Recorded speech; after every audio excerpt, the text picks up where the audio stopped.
Not only இது வரதட்சணையில இறந்து போறது மாத்திரம் கிடையாது, பிரிஞ்சு போய் அவங்க செப்பரேட்டிவா வாழணும்னு நினைக்கிறதுக்கு ஒரு ஸ்டெப் எடுக்கும்போது அந்த ஆணோ அல்லது பெண்ணோ ஒரு குடும்பம்னு ஒரு அமைப்புக்குள்ள வந்ததுக்கு அப்புறமா ஒரு அந்த முடிவு அல்லது அந்த டிசிஷன் வந்து ஒரு ஃபெயிலியர் அப்படின்னு அந்த லைஃப் வந்து மேரேஜ் லைஃப் ஃபெயிலியர் அப்படிங்கிற ஒரு எண்ணத்துக்கு ஒரு முடிவுக்கு வந்ததுக்கு அப்புறமா அவங்க பிரிஞ்சு வாழ்றதுக்கான எல்லா உரிமையும் சட்டம் கொடுத்துருக்கு.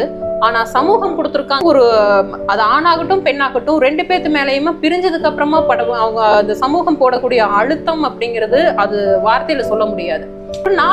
ஒரு 4 நாள் புருஷன் இல்லாம தனியா அவங்க அம்மா வீட்டுக்கு வந்து ஒரு இருக்கிறாங்க அப்படின்னா எந்த கொஸ்டின்ஸுமே இல்லை.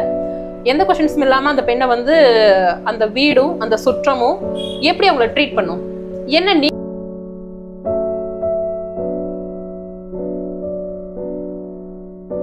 வணக்கம் நண்பர்களே, இன்னைக்கு எல்லா டிவி சேனல்லையும் எந்த ஒரு செய்தித்தாள் எடுத்தாலும் பேசக்கூடிய ஒரு பேசுபொருளாக இருக்கக்கூடியது ரிதன்யா அப்படிங்கிற பொண்ணு திருப்பூர் மாவட்டம் அவினாசியை சேர்ந்தவங்க.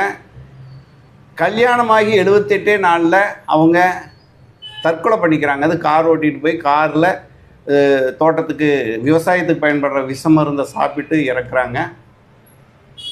கல்யாணமாகி 78 நாளில் அவங்களுக்கு அப்படி என்ன கொடுமைன்னு பார்த்தா, ஒரு பக்கம் வரதட்சணை கொடுமை, கணவருடைய டார்ச்சர். இத்தனைக்கு 300 பவுன் போட்டு கல்யாணம் பண்ணி கொடுத்துருக்காங்க. இன்னொரு 200 பவுன் எங்கேன்னு தொடர்ந்து மாமியார் மாமனார் டார்ச்சர் பண்ணதாகவும், ஒரு 100 கோடி ரூபாய்க்கு ஒரு தொழிற்சாலை வச்சு கொடு அப்படின்னு சொல்லி ரொம்ப தொந்தரவு பண்ணதாகவும் ஒரு பக்கம் வரதட்சணை சார்ந்த டார்ச்சர் ஓடிக்கொண்டு இருந்திருக்கு. இன்னொரு பக்கம் பார்த்தா ரொம்ப முக்கியமாக அந்த பொண்ணுடைய அந்த இரவு நேரத்தில் படக்கூடிய வேதனைகளை அந்த பொண்ணு சொல்ல முடியாமல் சொல்லியிருக்கு. இதெல்லாமே வந்து ஒரு ஆடியோ பதிவாக அப்பாவுக்கு கண்ணீர் மல்க சொன்ன விஷயம் ஒன்று தான் இன்றைக்கி ரொம்ப முக்கியமான பேசுபொருளாக இருக்குது. இப்போ என்னை மன்னிச்சிருங்கப்பா, போதும், என்னால் முடியல. இதுக்கு முன்னாடி இது மாதிரியான வரதட்சணை கொடுமை அல்லது கணவனுடைய சைக்கோத்தன்மையான டார்ச்சர்னால ஒரு பொண்ணு இறந்ததுன்னா அது ஒரு வரி செய்தியாக வரதட்சணை கொடுமையில் பெண் சாவு அல்லது புதுமண பெண் சாவு இல்லை சந்தேக மரணம் இப்படின்னு ஏதாவது ஒரு ஒத்த வரி செய்தியாக ஒரு கால செய்தியாக போட்டு முடிச்சிருவாங்க. ஆனால் இன்றைக்கி இந்த பொண்ணு வந்து அப்படி ஒரு ஆடியோவை பதிவு பண்ணி அதை ஓப்பன் பண்ணும்போதே நம்மளுக்கு மனசு நெஞ்சு வெடிச்சிடுது. ஒரு பொம்பளை பிள்ளையை பெற்ற ஒவ்வொரு தகப்பனாரும் தாயும் துடிக்கிற துடிப்பு இருக்கே, அப்பா என்னை மன்னிச்சிருங்கப்பா அப்படின்னு சொல்லும்போது கரைஞ்சிடறோம். அதுக்கப்புறம் நீங்கள் அந்த 12 நிமிஷம் ஆடியோவை கேட்கவே முடியாது அப்படிங்கிற அளவுக்கு அதில் அவ்வளோ டெப்த் இருக்குது. எப்படி பொள்ளாச்சி பாலியல் சம்பவத்தில் அண்ணா விட்டுருங்கண்ணா, அப்படி அடிக்காதீங்கண்ணா, நான் உன்னை நம்பித்தானே வந்தேன் அப்படின்னு எப்படி சொல்லி அழுதது இந்தியா முழுக்க, தமிழ்நாடு முழுக்க, உலகம் முழுக்க ரீச் ஆச்சோ, அது மாதிரியான ஒரு கண்ணீரான ஒரு ஆடியோ வந்து நம்ம கேட்க வேண்டியது இருந்து, ஏறத்தாழ பாலியல் கொடுமையில் பாதிக்கப்படுறது பெண்ணு, அதுக்கடுத்தது பார்த்தா வரதட்சணை கொடுமையில் பாதிக்கப்படுறது பொண்ணு, அதுக்கடுத்து எந்த விஷயங்கள் எடுத்தாலும் பெண்கள் தான் பாதிக்கப்படுறாங்க. அந்த அடிப்படையில் இன்றைக்கி அந்த ரிதன்யாவுடைய வாய்ஸ் ஒவ்வொரு வீடுகள்லையும் ஒழிச்சிக்கிட்டு இருக்கு. அதை பற்றி தான் இப்போ பேசுகிறதுக்காக ஒரு கவிஞரும் எழுத்தாளரும் சமூக ஆர்வலருமான சித்ரா சின்னு அவர்களுடன் நம்ம ஒரு கலந்துரையாடல் நிகழ்த்த இருக்கிறோம். ஏறத்தாழ ஒரு பெண்களுக்கு நடக்கிற கொடுமையை கோயம்புத்தூர் கொங்கு மண்ணில் இருந்துட்டு ஒரு ஸ்போர்ட்டிவாக பேசக்கூடியவங்க அவங்க. அதனால தான் அவங்கள நம்ம சேனலில் அறிமுகப்படுத்துகிற விதமாகவும் கொஞ்சம் விரிவான டிஸ்கஷனுக்கு அவங்கள கூப்பிட்ருக்கோம். அவங்களே சம்மதிச்சு வந்திருக்காங்க. வணக்கம். வணக்கம் சார். சொல்லுங்கள், நீங்கள் இந்த இந்த நிகழ்வை நீங்கள் எப்போ பார்த்தீங்க, எப்படி ஃபீல் பண்ணீங்க? இந்த நிகழ்வு வந்து நான் நியூஸில் பார்த்ததான் தெரிஞ்சுக்க முடிஞ்சுது. அப்போ பார்க்கும்போதே வந்துட்டு அது ஒரு எஸ்பெஷலி அந்த ஆடியோ, அந்த பெண் ரிப்பீட்டடாக சொன்ன அந்த வார்த்தை நான் மன்னிச்சிருங்கப்பா, அதுக்கு கிட்டத்தட்ட 2 நாள் வந்து ஒழிச்சிக்கிட்டே இருந்தது எனக்குள்ள. அது ரொம்பவே வந்து உறுத்தலாகவும் உண்மையாலுமே இந்த முற்போக்கு சமூகம்னு சொல்லக்கூடிய நம்ம வெட்கி தலையுணிய வேண்டிய விஷயம், என்ன விஷயமா இருந்தாலும் நம்ம தாங்கிக்கக்கூடிய ஒரு இடம்னு ஒன்று இருக்கிறது நம்ம வீடு. அதுவே கைவிட்டதுக்கு பின்னாடி தான் அந்த பெண் இந்த முடிவு எடுத்திருக்காங்கிறது என்னுடைய பார்வை. இந்த மாதிரியான ஏற்கனவே இந்த வரதட்சணை கொடுமை அல்லது புருஷன் வந்து சைக்கோத்தனமாக டார்ச்சர் பண்ணு, இந்த மாதிரி விஷயங்களை நீங்கள் நிறைய கேள்விப்பட்டிருப்பீங்க, செய்திகளில் படிச்சிருப்பீங்க. அந்த ஃபீலிங்கு இதுக்குமான ஒரு வித்தியாசத்தை ஏதாவது உணர முடிஞ்சுதா? நிச்சயமா இது ஒவ்வொரு முறையும் நம்ம சுற்றங்களே நம்ம நிறைய பார்த்திருக்கோமே. நம்ம இன்னைக்கும் நம்ம வந்து அவ்வளவு முற்போக்கு சமூகம்னு எவ்வளவுதான் நம்ம சொல்லிக்கிட்டாலும் இன்னைக்கும் வந்து நம்ம என்ன சொல்றோம்னா இந்த மாதிரியான கொடுமைகளை வந்து நம்ம பார்த்துதான் அன்றாடம் செய்தித்தாள்களை தான் பார்க்கணும்னு இல்லை, நம்மளுடைய சுற்றங்கள்லயும் நம்மளுடைய குடும்பத்திலேயுமே சில நேரம் இந்த மாதிரியான விஷயங்களை நம்ம பார்க்கத்தான் செய்யறோம். நாட் ஓன்லி இது வரதட்சணையில இறந்து போறது மாத்திரம் கிடையாது, பிரிஞ்சு போய் அவங்க செப்பரேட்டிவா வாழணும்னு நினைக்கிறதுக்கு ஒரு ஸ்டெப் எடுக்கும்போது அந்த ஆணோ அல்லது பெண்ணோ ஒரு குடும்பம்னு ஒரு அமைப்புக்குள்ள வந்ததுக்கு அப்புறமா ஒரு அந்த முடிவு அல்லது அந்த டிசிஷன் வந்து ஒரு ஃபெயிலியர் அப்படின்னு அந்த லைஃப் வந்து மேரேஜ் லைஃப் ஃபெயிலியர் அப்படிங்கிற ஒரு எண்ணத்துக்கு ஒரு முடிவுக்கு வந்ததுக்கு அப்புறமா அவங்க பிரிஞ்சு வாழ்றதுக்கான எல்லா உரிமையும் சட்டம் கொடுத்துருக்கு. ஆனா சமூகம் கொடுத்துருக்காங்கிறதா மிகப்பெரிய கேள்வி. ஏன்னா வெறும் ஒரு அது ஆணாகட்டும் பெண்ணாகட்டும் ரெண்டு பேர்த்து மேலேயுமே பிரிஞ்சதுக்கு அப்புறமா அவங்க அந்த சமூகம் போடக்கூடிய அழுத்தம் அப்படிங்கிறது அது வார்த்தையில சொல்ல முடியாது. ஒன்றும் இல்லை, ஒரு பெண் ஒரு 4 நாள் புருஷன் இல்லாம தனியா அவங்க அம்மா வீட்டுக்கு வந்து ஒரு இருக்கிறாங்க அப்படின்னா எந்த கொஷின்ஸுமே இல்லை. எந்த கொஷின்ஸும் இல்லாம அந்த பெண்ணை வந்து அந்த வீடும் அந்த சுற்றமும் எப்படி அவங்கள ட்ரீட் பண்ணும்? என்ன நீ எப்ப வந்தேன்னு கேட்கறத விட என்ன நீ மட்டும் வந்திருக்க ஃபர்ஸ்ட் அந்த क्वेश्चन தான் வரும். ஏன் வந்திருக்கேன் இன்னும் டீப்பா இத சொல்றேன். சொல்லுங்க. ஒரு பொண்ணு வந்து புருஷ வீட்ல இருந்து அப்பா அம்மா வீட்டுக்கு வந்துருச்சுன்னா ஒரு நாள் இருந்தா உரம்பரைக்கு வந்தியான்னு கேக்குறாங்க, 2 நாள் இன்னும் போகலையான்னு கேக்குறாங்க, 3வது நாள் வந்து இன்னுமா இருக்கிற அப்படின்னு கேக்குறாங்க, 4வது நாள் வந்தா அவ்வளவுதான் அதுக்குள்ள கண்ணு காது வச்சு மூக்கு பேச ஆரம்பிச்சிடுறாங்க.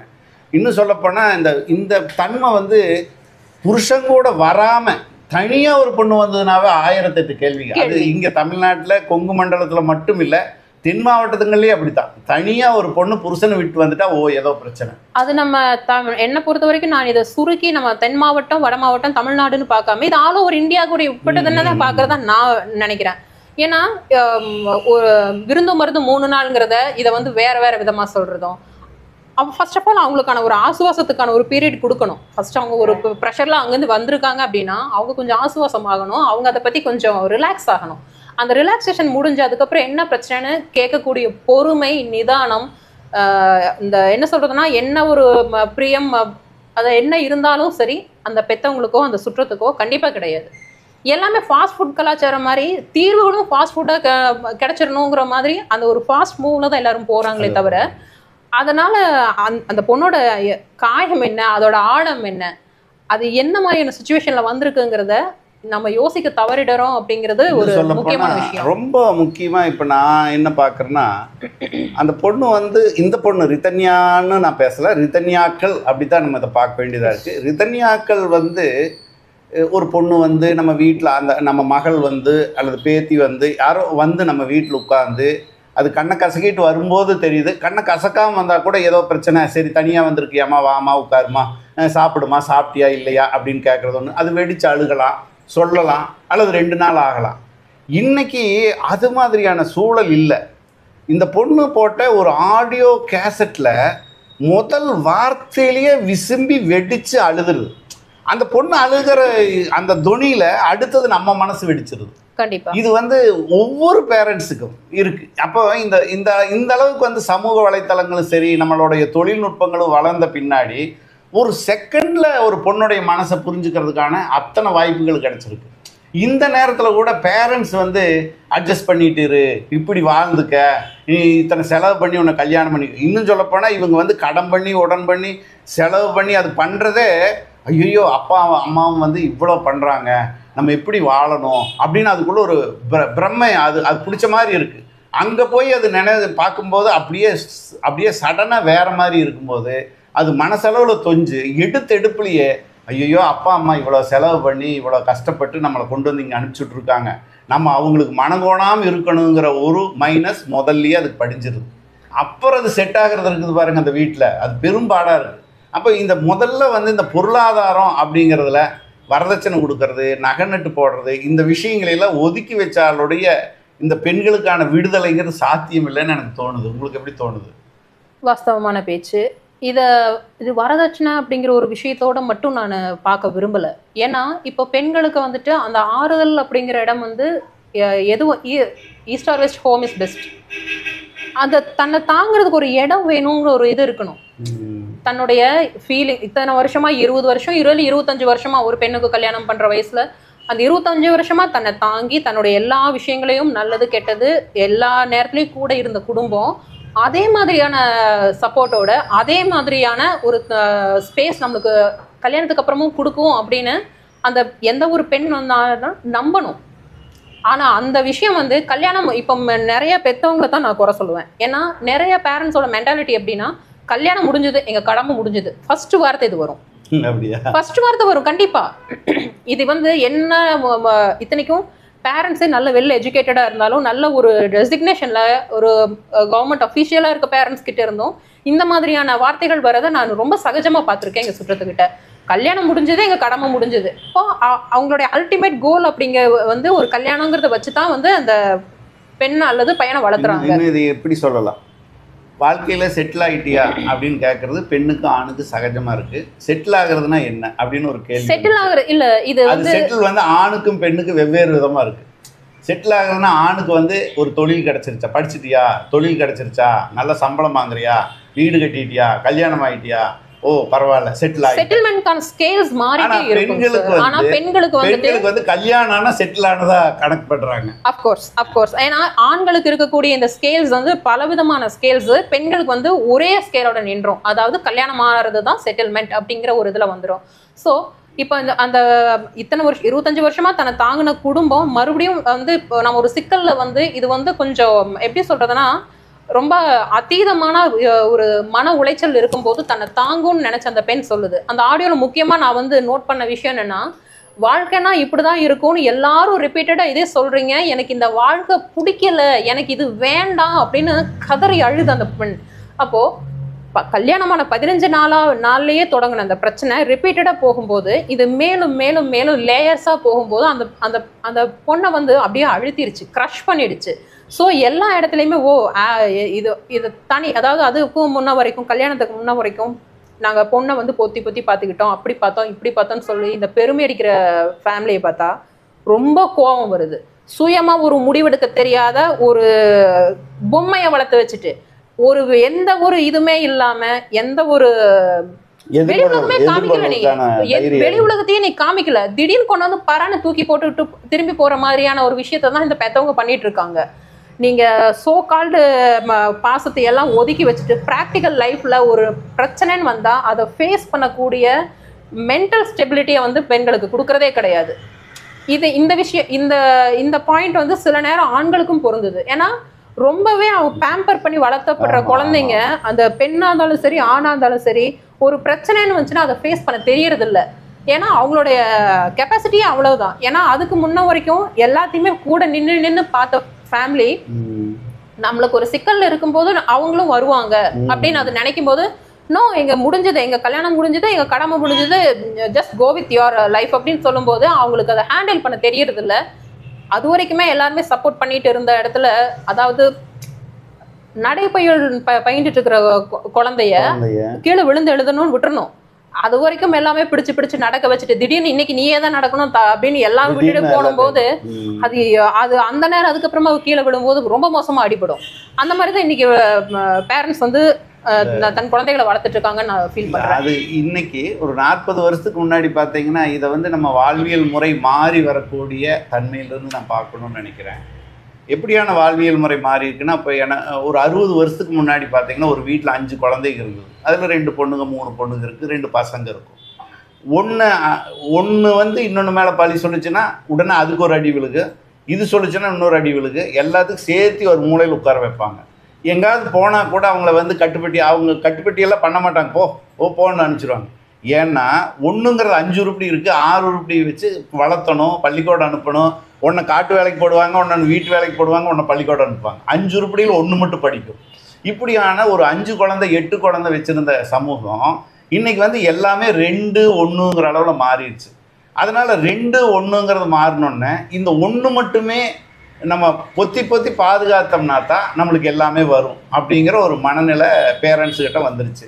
இன்னும் சொல்லப்போனால் இன்றைக்கி குழந்தை கிடைக்காம நிறைய ஆஸ்பத்திரியில் போய் அந்த இதெல்லாம் பண்ணிகிட்டு இருக்கக்கூடியவங்களை நம்ம பார்க்குறோம். அப்போ குழந்தைங்கிறது இன்றைக்கி மிகப்பெரிய வரமாக மாறி இருக்கும்போது, ஒன்றே ஒன்று பெற்றவங்க அல்லது 2 பெற்றவங்க அதை தாங்கி வளர்த்தும் போது அதை காப்பாற்றிக்கணும்னு பார்க்குறாங்க. அப்போது அது இவங்களுடைய வீக்னஸ், பெற்றோருடைய வீக்னஸ் அந்த குழந்தைக்கும் தெரிஞ்சிருது. ஆஹா, அப்பா அம்மா நம்மளை எதுவும் பண்ண மாட்டாங்க அப்படிங்கிற ஒரு தன்மைக்குள் ஒடியாந்துடுறாங்க. அப்போ அதை வச்சு பிளாக்மெயில் பண்ணுறது, நான் படிக்க மாட்டேன், இதுக்கு போக மாட்டேன் அப்படிங்கிறதெல்லாம். அப்புறம் சொத்து நிறைய சம்பாரிச்சிட்டா இன்னும் மோசமாக போயிடுது, இந்த சொத்துக்கு ஆஸ்தி அது ஒன்று தானே அப்படின்னு இந்த மாதிரியான ஒரு வாழ்வியல் முறை மாறிடுது. இது வந்து ஆணுக்கும் பொருந்தது, பெண்ணுக்கும் பொருந்தது. அதில் வேடிக்கை என்னென்னா, ஆண் வந்து அதாவது அப்பாவை பார்த்து பார்த்து பொண்ணுக்கு வளருது. நம்ம அப்பா மாதிரி அப்பா தான் பிரதானமாக பொண்ணுக்கு இருக்குது. அம்மா மாதிரிங்கிறது பையன்கிட்ட வந்துடுது.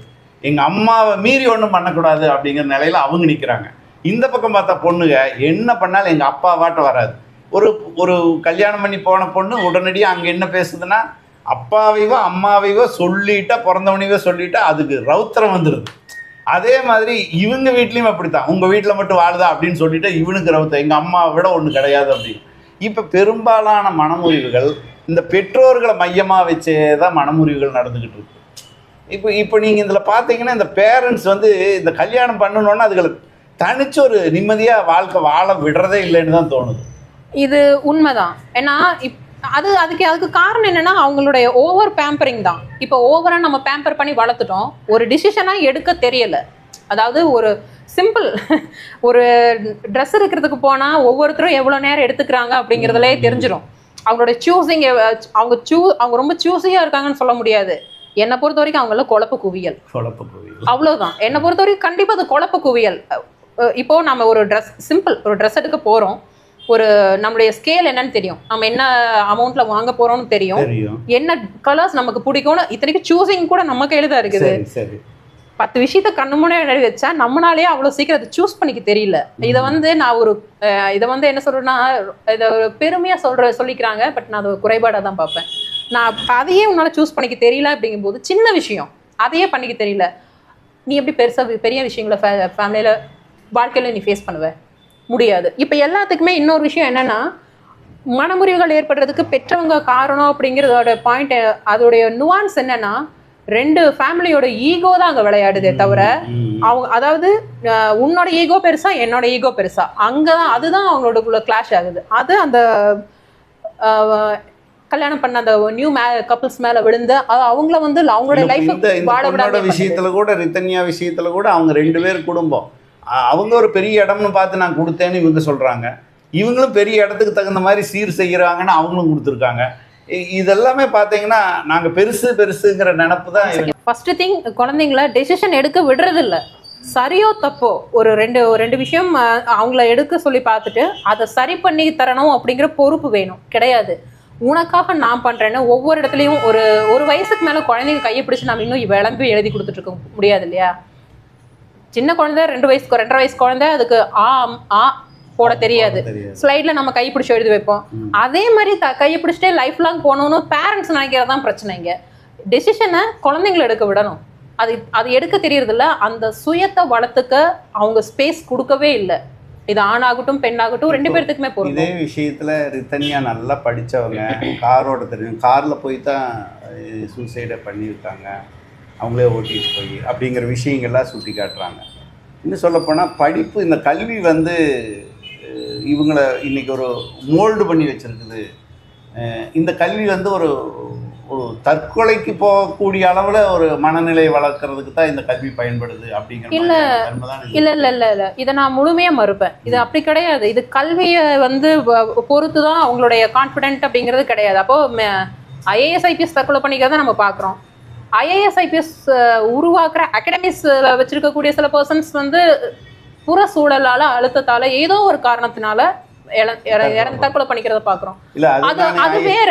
ஆனால் இது கண்டிப்பாக வந்து இது கல்வியை குற்றம் சொல்றது தப்பு, அதை நான் ஒத்துக்க மாட்டேன். இது வந்து செல்ஃப் கான்ஃபிடென்ட்டுங்கிறது அந்த விஷயத்த வந்து எல்லாமே கல்வி தான் கொடுக்கணும்னு இல்லை. அந்த இடத்துல வந்துட்டு நம்ம ஸ்கூலில் தான் போய் படிக்கணும்னு இல்லை.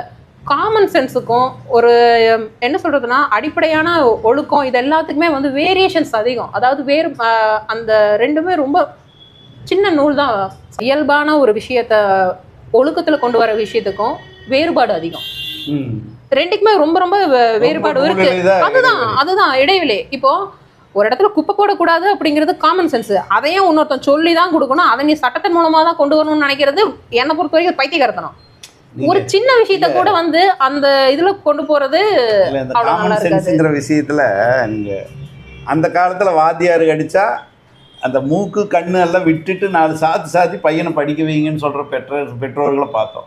இன்னைக்கு பொய் சொன்னா கூட உள்ள வந்து எங்க வாத்தியார் டீச்சர் அடிச்சுட்டாங்கன்னு பொய் சொன்னா கூட உடனடியா போலீஸ்ல போய் புகார் கொடுத்து அங்க போய் மறியல் உட்கார்ந்து ஆசிரியர்களை எல்லாம் தண்டிக்கிற அளவுக்கு போகக்கூடிய பேரண்ட்ஸ் இப்ப வந்துடுறாங்க. அப்போ இந்த காமன் சென்ஸ் வந்து ஒரு 40 ஆண்டுகளுக்கு முன்னாடி ஒரு 3 தலைமுறை 2 தலைமுறைக்கு முன்னாடி அந்த காமன் சென்ஸுங்கிறது கொஞ்சம் டெப்தா வீரியமா இருந்திருக்கு. இன்னைக்கு காமன் சென்ஸே இல்லை அப்படிங்கிற அளவுக்கு போயிட்டு இருக்கு. இப்போ அதான் சொல்றேன், ஒரு அடிப்படையான நுவான்ஸ் ஒரு விஷயம் இருக்கு. முடிவெடுக்க வைக்கிறதுக்கு வந்துட்டு எல்லாத்துக்கும் அந்த செல்ஃப் கான்ஃபிடென்ட்டை கொடுக்கறது வந்து கல்வி மாத்திரம்தான் கொடுக்கும்னு நினைக்கிறதே தப்பு. அதை பேரண்ட்ஸும் அவருடைய வளர்ப்பும் அந்த முறையில தான் வந்து இருக்கே தவிர கண்டிப்பாக வந்து அதை எல்லாத்தையுமே பயிற்றுவிக்கப்படுறது என்னை பொறுத்த வரைக்கும் எல்லாத்தையும் பயிற்றுவிச்சுட்டே இருக்க முடியாது. இன்டர்னலாக நம்மளுக்கான சிந்திக்கிற திறன் ஒன்று இருக்கு இல்லையா, அதை வந்து வளர்த்தணும். அதுக்கான சிந்திக்கிற திறன் நம்ம எதிர்ந்து வருது. கற்பனை வளம்ங்கிறது ரொம்ப முக்கியமானது. இல்ல தன்னம்பிக்கை அப்ப எப்படித்தான் வரும்னு நினைக்கிறீங்க? இல்லை, இதை எல்லாத்தையுமே ஐ மீன் பை எக்ஸசைஸ் அதில் தான் வரும் அப்படிங்கிறதுல வந்து எனக்கு நம்பிக்கை கிடையாது. ஃபர்ஸ்ட் திங் வந்து சுயமாக முடிவெடுக்கிறதுக்கு பேரண்ட்ஸ் அலோவ் பண்ணணும். ஒரு விஷயத்தை எக்ஸ்ப்ளோர் பண்ணி பார்க்காம நம்ம அதை பற்றின வெளியில விஷயம் என்ன ப்ராடக்ட் டிஸ்கிரிப்ஷனில் படிக்கிற மாதிரி நம்ம வந்து எல்லாத்தையும் அப்படியே நம்ம கொண்டு போயிட்டு இருக்க முடியாது. மனப்பாட பகுதி மாதிரி கொண்டு கண்டிப்பா அது வந்து உள்ள போட்டு அப்படி வாமிட் பண்ற மாதிரி எக்ஸ்ப்ளோர் பண்ணணும். எக்ஸ்ப்ளோர் பண்றதுக்கே இங்க இப்போ வந்து அனுமதிக்கிறது இல்லை அப்படிங்கிறதா அது. இந்த இடத்துல கல்வியை வந்து அப்போ கல்வி அறிவு நிறைய இருக்கிறவங்க தற்கொலை பண்ணிக்கிறது இல்லையான்னு அடுத்த கொஷின்ஸ் வரும். கண்டிப்பா வந்து அது கிடையாது. 5 குழந்தைங்கள வச்சு எந்த சப்போர்ட்டுமே ஐ மீன் கணவன் இறந்ததுக்கு அப்புறமா சப்போர்ட்டே இல்லாம கூலி வேலைக்கு போய் குடும்பத்தை வந்து பெரிய அளவுல கொண்டு வந்த லேடிஸும் இருக்காங்க. 500,000 ஏக்கர் சொத்து இருந்தும் மிகப்பெரிய நிலச்சுவாந்தாரா கல்வியாளர்களா இருந்தும் ஒரு விஷயத்த ஃபேஸ் பண்ண தெரியாம முடியாம தற்கொலை பண்ணிக்கிட்டவங்களும் இருக்காங்க. ஸோ இந்த பேலன்சிங் வந்து கல்வியில அப்படின்னு வைக்கிறத நான் வந்து முழுமையா மறுக்கிறேன். சரிதான். இப்போ 85 வயசான ஒரு எம்பி அவங்களுக்கான தற்கொலை பண்ணிக்கிறாரு. ஐஏஎஸ் அகாடமி நடத்தின சங்கர் ஐஏஎஸ் தற்கொலை பண்ணிக்கிறாரு. அதுதான் சொல்றேன். அது அந்த இடத்துல இந்த மார்ஜினுக்கு வந்து நான் கல்வியை வைக்கிறது கண்டிப்பா கிடையாது. கண்டிப்பா முழுமையா மறுக்கிறேன். அந்த கல்வியை நான் எப்படி பாக்குறேன்னா, இப்ப நீங்க எங்கிட்ட பேசிட்டு இருக்கீங்க, நான் உங்ககிட்ட பேசிட்டு இருக்கேன். உங்ககிட்ட இருந்து நான் ஒன்னு கத்துக்கிறேன், நான் எங்கிட்ட இருந்து நீங்க ஒன்னு கத்துக்கிறீங்க. இந்த அனுபவ கல்வி இருக்கு இல்லையா, அந்த அனுபவ கல்வியில எங்கேயோ ஒரு விடுபடல் நடந்திருக்கிற மாதிரி தோணுது. அதனாலதான் அது உண்மை. இன்னைக்கு வந்துட்டு எல்லாருமே ஜாயிண்ட் ஃபேமிலிங்கிறதே கிடையாது. இன்னைக்கு நியூக்ளியர் ஃபேமிலி தான். அந்த இடத்துல வந்து பார்க்கும்போது அந்த பிள்ளைகளுக்கான எக்ஸ்ப்ளோர் பண்ணக்கூடிய விஷயங்கள் வந்து வெளியுலக அனுபவங்கிறது ரொம்ப சுருங்கி போச்சு. இன்னைக்கு வந்துட்டு ஒரு விஷயத்த வந்து அவங்கள நடைமுறையில் வந்து அவங்க எப்படி கையாளுறது அப்படிங்கிறதோ, ஒரு சிக்கலை கையாளுறதோ, சிம்பிளா வந்து ஒரு விஷயங்களை சூஸ் பண்றதுக்கோ ரொம்ப தடுமாறுறாங்க. அப்படி இருக்கும்போது அவங்களுக்கான ஸ்பேஸ் குறையுது. அந்த பர்சனல் ஸ்பேஸ் அப்படிங்கிறது குறையுது. அவங்கள ஐ மீன் இட் மீன்ஸ் அவங்கள ஒரு விஷயத்தையுமே எக்ஸ்ப்ளோர் பண்ணி பார்க்கக்கூடிய பர்சனல் விஷயம் வந்து குறையுது. அங்கே அதுக்கு நிறையா வந்து தடை இருக்கு. இப்போ மனைவி அப்படின்னா மனை, குடும்பம் அப்படிங்கிறத ஒரு பெண்ணை வச்சு தான் இந்த குடும்பம் உருவாயிருக்கு. வீடு அப்படிங்கிறத மனைவி இருந்தால் தான் வீடு. அதே கணவன் இருந்தால் அதெல்லாம் வீடு இல்லை, மனைவி தான் உருவாக்குறா. ஒரு பெண் தான் ஒரு குடும்பத்தை உருவாக்குறா. இந்த பெண்ணே இப்படி நொடிஞ்சு போகும்போது இன்றைக்கி வயசு ஏறி 16 கல்யாணம் பண்ணது போய் 18 போய் 21 போய் 28 போய் இன்றைக்கி 32 வரைக்கும் கல்யாணம் ஆகிறது அப்படிங்கிறது ஒரு காலக்கெடு நீடிக்க 21 வயசுக்கு மேலே இருக்கக்கூடிய பெண்கள் வந்து குழந்தை பெற்றுக்கிறதுக்கே பயப்படக்கூடிய, குழந்தை பெற்றுக்கிறதுக்கே தயங்கக்கூடிய ஒரு சூழலில் நம்ம இன்றைக்கி அகப்பட்டிருக்கோம். 21க்கு மேலான கல்யாணத்துக்கே பயப்படக்கூடிய பெண்களை நிறைய பேர் எனக்கு தெரியும். அப்போது அந்த பயம் வந்து 28 வயசான ரித்தன்யாவுக்கு கூட இருந்திருக்கலாம். ஏன்னா அது அப்பா பொண்ணாகவே வளர்ந்துருக்குது பாவம். அப்போ அப்பா பொண்ணாகவே வளர்ந்ததுக்கு திடீர்னு கணவன்கிற ஒருத்தன் வந்து இப்படி திடீர்னு ஒரு சின்ன மாதிரியான ஒரு அழிச்சாட்டியும் பண்ணும்போது அதை எதிர்கொள்ள திராணி இல்லை அப்படின்னு சொல்லலாம். இல்லை இவன் கொஞ்சம் எக்ஸ்ட்ரீமாக இருந்தாலும் போயிருந்துருக்கலாம், இது கூட இருந்திருக்கலாம். என்னதான் பிரச்சனை நடந்ததுன்னு தெரியாது. ஆனால் ஒரு தற்கொலை பண்ணி அது கதறிட்ட அளவுக்கு அவன் நடந்திருக்கிறான் அப்படிங்கிறது வந்து நம்ம ஒரு கடுமையான தன்மையோட பார்க்குறோம் இல்லையா? இதை பற்றி நீங்கள் என்ன ஃபீல் பண்ணுறீங்க? மறுபடியும் இந்த விஷயம் வந்து என் வரையில் குடும்பத்துக்குள்ளே தான் வருது. ஏன்னா பேக் சப்போர்ட் இல்லை. அதாவது ரிப்பீட்டடான அந்த பழமைவாத கருத்துக்கள். அந்த பெண் அப்படிங்கும் போதே வந்து அது ஒவ்வொரு குடும்பத்திலையும் நம்ம இந்திய சமூகத்தோட மென்டாலிட்டி எப்படின்னா, பெண் அப்படிங்கிறது ஒரு உடைமை அப்படிங்கிற விஷயமா தான் பார்க்கப்படுதே தவிர அந்த இடத்துல வந்துட்டு அவங்களுக்கான ஸ்பேஸ் கிடையாது. இன்னைக்கு வந்து நீங்க அவங்க படிச்சுட்டாங்க, பெரிய அளவுல வந்து சாதிக்கிறாங்க, எல்லாமே ஓகே. ஆனா எல்லா இடத்துலயும் ஒரு ஸ்கேல் இருக்கு. அதை வந்து நிறைய இடத்துல வந்து புரிஞ்சுக்கிறது கிடையாது. அதாவது இன்னைக்கு அவங்க படிக்கிறாங்க, நிறைய ஒர்க் பண்றாங்க, சம்பாதிக்கிறாங்க, ஓகே ஃபைன். அவங்க பிரெட் வினராகவும் இருக்காங்க ஒரு சில ஃபேமிலிஸ்ல, ஹஸ்பண்ட் இல்லைன்னாலும் அந்த. ஆனா அவங்களுக்கான பர்சனலான ஒரு க்ரோத் அப்படிங்கிறது வந்து இல்லாமே போயிடுது. அதை பர்சனல் க்ரோத், இன்டர்னல் க்ரோத் அப்படிங்கிறதே வந்து பெண் அவங்களே வந்து மறந்துடுறாங்க, அந்த தன்மையை மறந்துடுறாங்க. விஷயம் என்ன அப்படின்னா வந்துட்டு அகெயின் வந்து எது வந்தாலும் தனக்கான சப்போர்ட் அங்கே இருக்கு, தன்னை தாங்கிக்க, தனக்கு உறுதுணையாக வந்து நிற்க ஒரு இடம் இருக்கு அப்படிங்கிற ஒருத்தங்களுக்கு வந்து நம்பிக்கை வேணும். அது ஆணாக இருந்தாலும் சரி, பெண்ணாக இருந்தாலும் சரி. அது அடிப்படையில வந்து தகர்ந்து போகும்போது அவங்கள மனசுடைஞ்சிடுறாங்க. மனசுடையும் போதுதான் அப்கோர்ஸ். ஏன்னா அதுதான் சொல்றேனே, 25 வயசு வரைக்கும் நீ அவங்கள வந்து வெளியுலகமே பார்க்காம ரொம்பவே கைக்குள்ளேயே உள்ளங்கைக்குள்ள வச்சு வளர்த்திடுறீங்க. எதுவுமே தெரியாம திடீர்னு ஒன் ஃபைன் மார்னிங் அப்படிங்கிற மாதிரி ஒரு நாள்ல யார் என்னன்னே தெரியாம இதுல அவங்க லைஃப் அவங்களே சூஸ் பண்ணிக்கிறவங்களுக்கான முடிவும் கிடையாது, அதுக்குமான விஷயமும் கிடையாது. கண்ணை கட்டி காட்டில் விட்ட மாதிரி திடீர்னு இன்னொருத்தவங்களுக்கு கல்யாணம் பண்ணி கொடுத்து எங்க கடமை முடிஞ்சதுன்னு அவங்க அப்படியே வந்து அப்ரப்டா கட் பண்ணிட்டு போயிடுறாங்க. அதை வந்து அடுத்த அடி எடுத்து வைக்கிறதுக்கு அந்த பெண்களுக்கு தெரியறது இல்லை. என்ன செல்ஃப் கான்ஃபிடென்ட் இருந்தாலும் இது வரைக்கும் அவங்க 25 வருஷமா வளர்ந்த சூழல் வேற, அவங்களோட ஃபேமிலி வேற, அவங்களுடைய பழக்க வழக்கங்கள் எல்லாமே வந்து அந்த புது இடத்துக்கு போய் அந்த பெண்ணுக்கு செட் ஆகுறதுக்கே வந்து 6 வருஷமா 6 மாசம் வந்து ஒரு வருஷம் கண்டிப்பா பிடிக்கும். ஏன்னா ரொம்ப நுவான்ஸா இருக்கும் ஒரு சில விஷயங்கள். ஒரு குடும்பத்தில் ஒரு சில பழக்க வழக்கங்கள், இங்க இப்படிதான், இங்க வந்து சிம்பிள், இந்த வீட்டு டைனிங் டேபிளும் அந்த வீட்டு டைனிங் டேபிளும் ஒரே மாதிரி இருக்காது. இவங்களுடைய ஃபுட் கல்ச்சர் அவங்களுடைய ஃபுட் கல்ச்சர் கம்ப்ளீட்டா வேறையா இருக்கும். இது பிடிபடுறதுக்கே அந்த பெண்ணுக்கு 6 மாசம் ஆயிடும். ஸோ அந்த மாதிரி நேரத்துல ஆதரவா இருக்க வேண்டிய குடும்பம் அவங்கள அப்ரப்டா கட் பண்ணும்போது அவங்களுக்கான இடம் எதுவுமே இல்லாம போயிடும். இது வந்து கண்டிப்பா தைரியத்தை நம்ம கொடுத்து அனுப்பணும். அதே சமயம் வந்துட்டு அகெயின் வந்து பார்த்தீங்கன்னா அந்த சுற்றத்தோட அழுத்தம் ரொம்ப அதிகம். இன்னொன்று ஃபேமிலியிலே வந்து பார்த்தீங்கன்னா சரி, அவங்களுடைய மேரேஜ்லேயே ஃபெயிலியர், பிரிஞ்சு வந்துட்டாங்க. இப்போ அந்த இறந்த பொண்ணு வந்து ரிதன்யா வந்துட்டு அவங்க இறக்காம பிரிஞ்சு வந்திருந்தாலும் அவங்க ரிப்பீட்டடாக சொன்ன விஷயம் வந்து அந்த பொண்ணு சொன்னது, வாழ்க்கைன்னா இப்படித்தான் இருக்கும்னு சொல்றீங்க, எனக்கு இது வேண்டாம், எனக்கு இது பிடிக்கல, எல்லாரும் இதையே சொல்றீங்களேன்ட்டு அந்த பொண்ணு அழுகுது.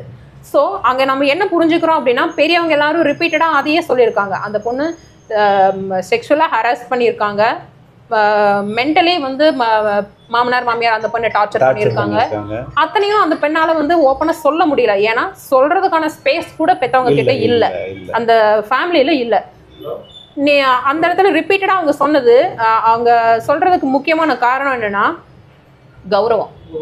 இத்தனை கோடி செலவு பண்ணி இத்தனை இது பண்ணி நான் கல்யாணம் பண்ணியிருக்கேன், என்னோட டிசிஷன் தப்பு அப்படிங்கிற மாதிரி 10 பேர் சிரிப்பாங்களே அப்படிங்கிற அந்த வெத்த கௌரவத்துக்காக இதை எப்படியாவது சரி பண்ணிடலாம் அப்படின்னு நினைச்சிட்டு அவங்க ரிப்பீட்டடா அந்த பொண்ணை வந்து அதே எங்க அந்த பொண்ணு ரொம்ப காயம்பட்டுக்கிட்டு இருக்கோ அங்கேயே அதே இடத்துல களிம்பு பூசி மறுபடியும் அந்த பொண்ணை அங்க அனுப்பிட்டே இருந்திருக்காங்க. ஒரு கட்டத்துல அந்த பெண் வழி தாங்க முடியாம இங்க போனா ரிப்பீட்டடா மறுபடியும் இங்கதான் அனுப்புவாங்கன்னு தெரிஞ்சு போச்சு அந்த பொண்ணுக்கு. அங்க போனா கண்டிப்பா நம்ம நிம்மதி இருக்காதுங்கிறது அந்த பொண்ணுக்கு தெரிஞ்சிருச்சு. சோ அந்த பொண்ணால அதை ஹேண்டில் பண்ண முடியல. 2 பக்கமே அழுத்தம். இங்க வந்து அட்ஜஸ்ட் பண்ணுன்னு சொல்றாங்க, அந்த பக்கம் அதுக்கான அதுதான் அதுக்கான என்ன சொல்றேன்னா அட்ஜஸ்ட் பண்றதுக்கான கொஞ்சம் கூட நியாய தர்மமே இல்லைங்க. அடிப்படை அறம் கூட இல்லாம அந்த பெண்ணை போட்டு அந்த அளவுக்கு அபியூஸ் பண்ணும்போது அந்த பொண்ணு வந்துட்டு ரொம்பவே பிசிக்கலா மென்டலா ரொம்ப அஃபெக்ட் ஆனதுனாலதான் அந்த ஒரு மோசமான முடிவை எடுத்திருக்கு. அது ரொம்ப ரொம்ப கொடுமையான விஷயம். இல்லை, இதில் ஒரு பதிவு ஒரு பக்கம் பார்த்த நம்ம வலைத்தளங்கள்லையே, என்னை வந்து குழந்தையோடு விட்டுட்டு போனவன், என்னை காப்பாற்றுறதுக்கு வக்கில்லாதவன் என்னுடைய பிஞ்ச செருப்புக்கு சமம் அப்படின்னு ஒரு பொண்ணு பதிவு போடுது.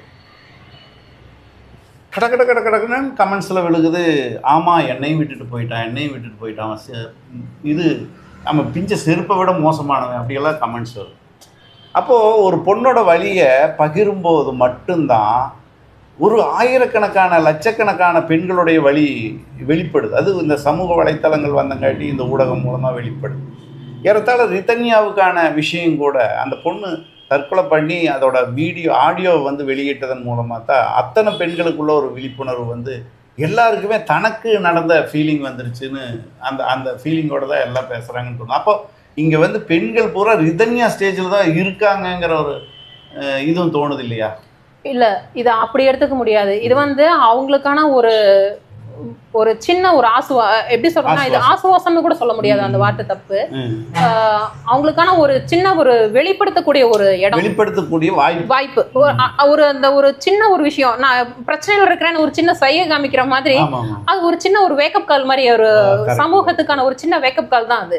அங்கங்க வந்து yes I am also in trouble அப்படிங்கிறத அந்த பெண்கள் சொல்லியிருக்காங்க. ஆனா அதுலயே வந்து இன்னொரு விஷயம் கூர்ந்து கவனிச்சீங்கன்னா, சொன்னதுல 65-70% பெண்கள் அவங்களுடைய சுய ஐடி அப்படின்னு சொல்லக்கூடிய அந்த ப்ரொஃபைல்ஸை வந்து மறைச்சிருப்பாங்க, பிளாக் பண்ணியிருப்பாங்க. கண்டிப்பா அது வந்து, ஏன்னா அதை வெளிப்படையா சொல்றதுக்கு கூட அவங்களுக்கு ஸ்பேஸ் கிடையாது. சரி, அந்த பொண்ணு பிஞ்ச செருப்புக்கு சமம்னு சொல்லிடுச்சு, ஆனா அந்த பொண்ணு இயல்பா வந்து தன்னோட குழந்தைங்களை வச்சு ரொம்ப ஸ்போர்ட்டிவா வாழுது. ஆண் கூட அதை பெண்ங்கிற அடையாளத்துல கொடுத்துருக்கலாம். அஃப்கோர்ஸ், இல்ல what ever it may be, அது ஆணா இருக்கட்டும் பெண்ணா இருக்கட்டும், அது ஒரு ஃபெயிலியர் லைஃப் அப்படிங்கும் போது அதை வெளியில, அந்த ஃபெயிலியர் லைஃப்ல இருந்து வெளியில வர்றவங்கள இந்த சமூகம் எப்படி பாக்குதுங்கிறதா இன்னைக்கு ரொம்ப ரொம்ப முக்கியமான பாயிண்ட்.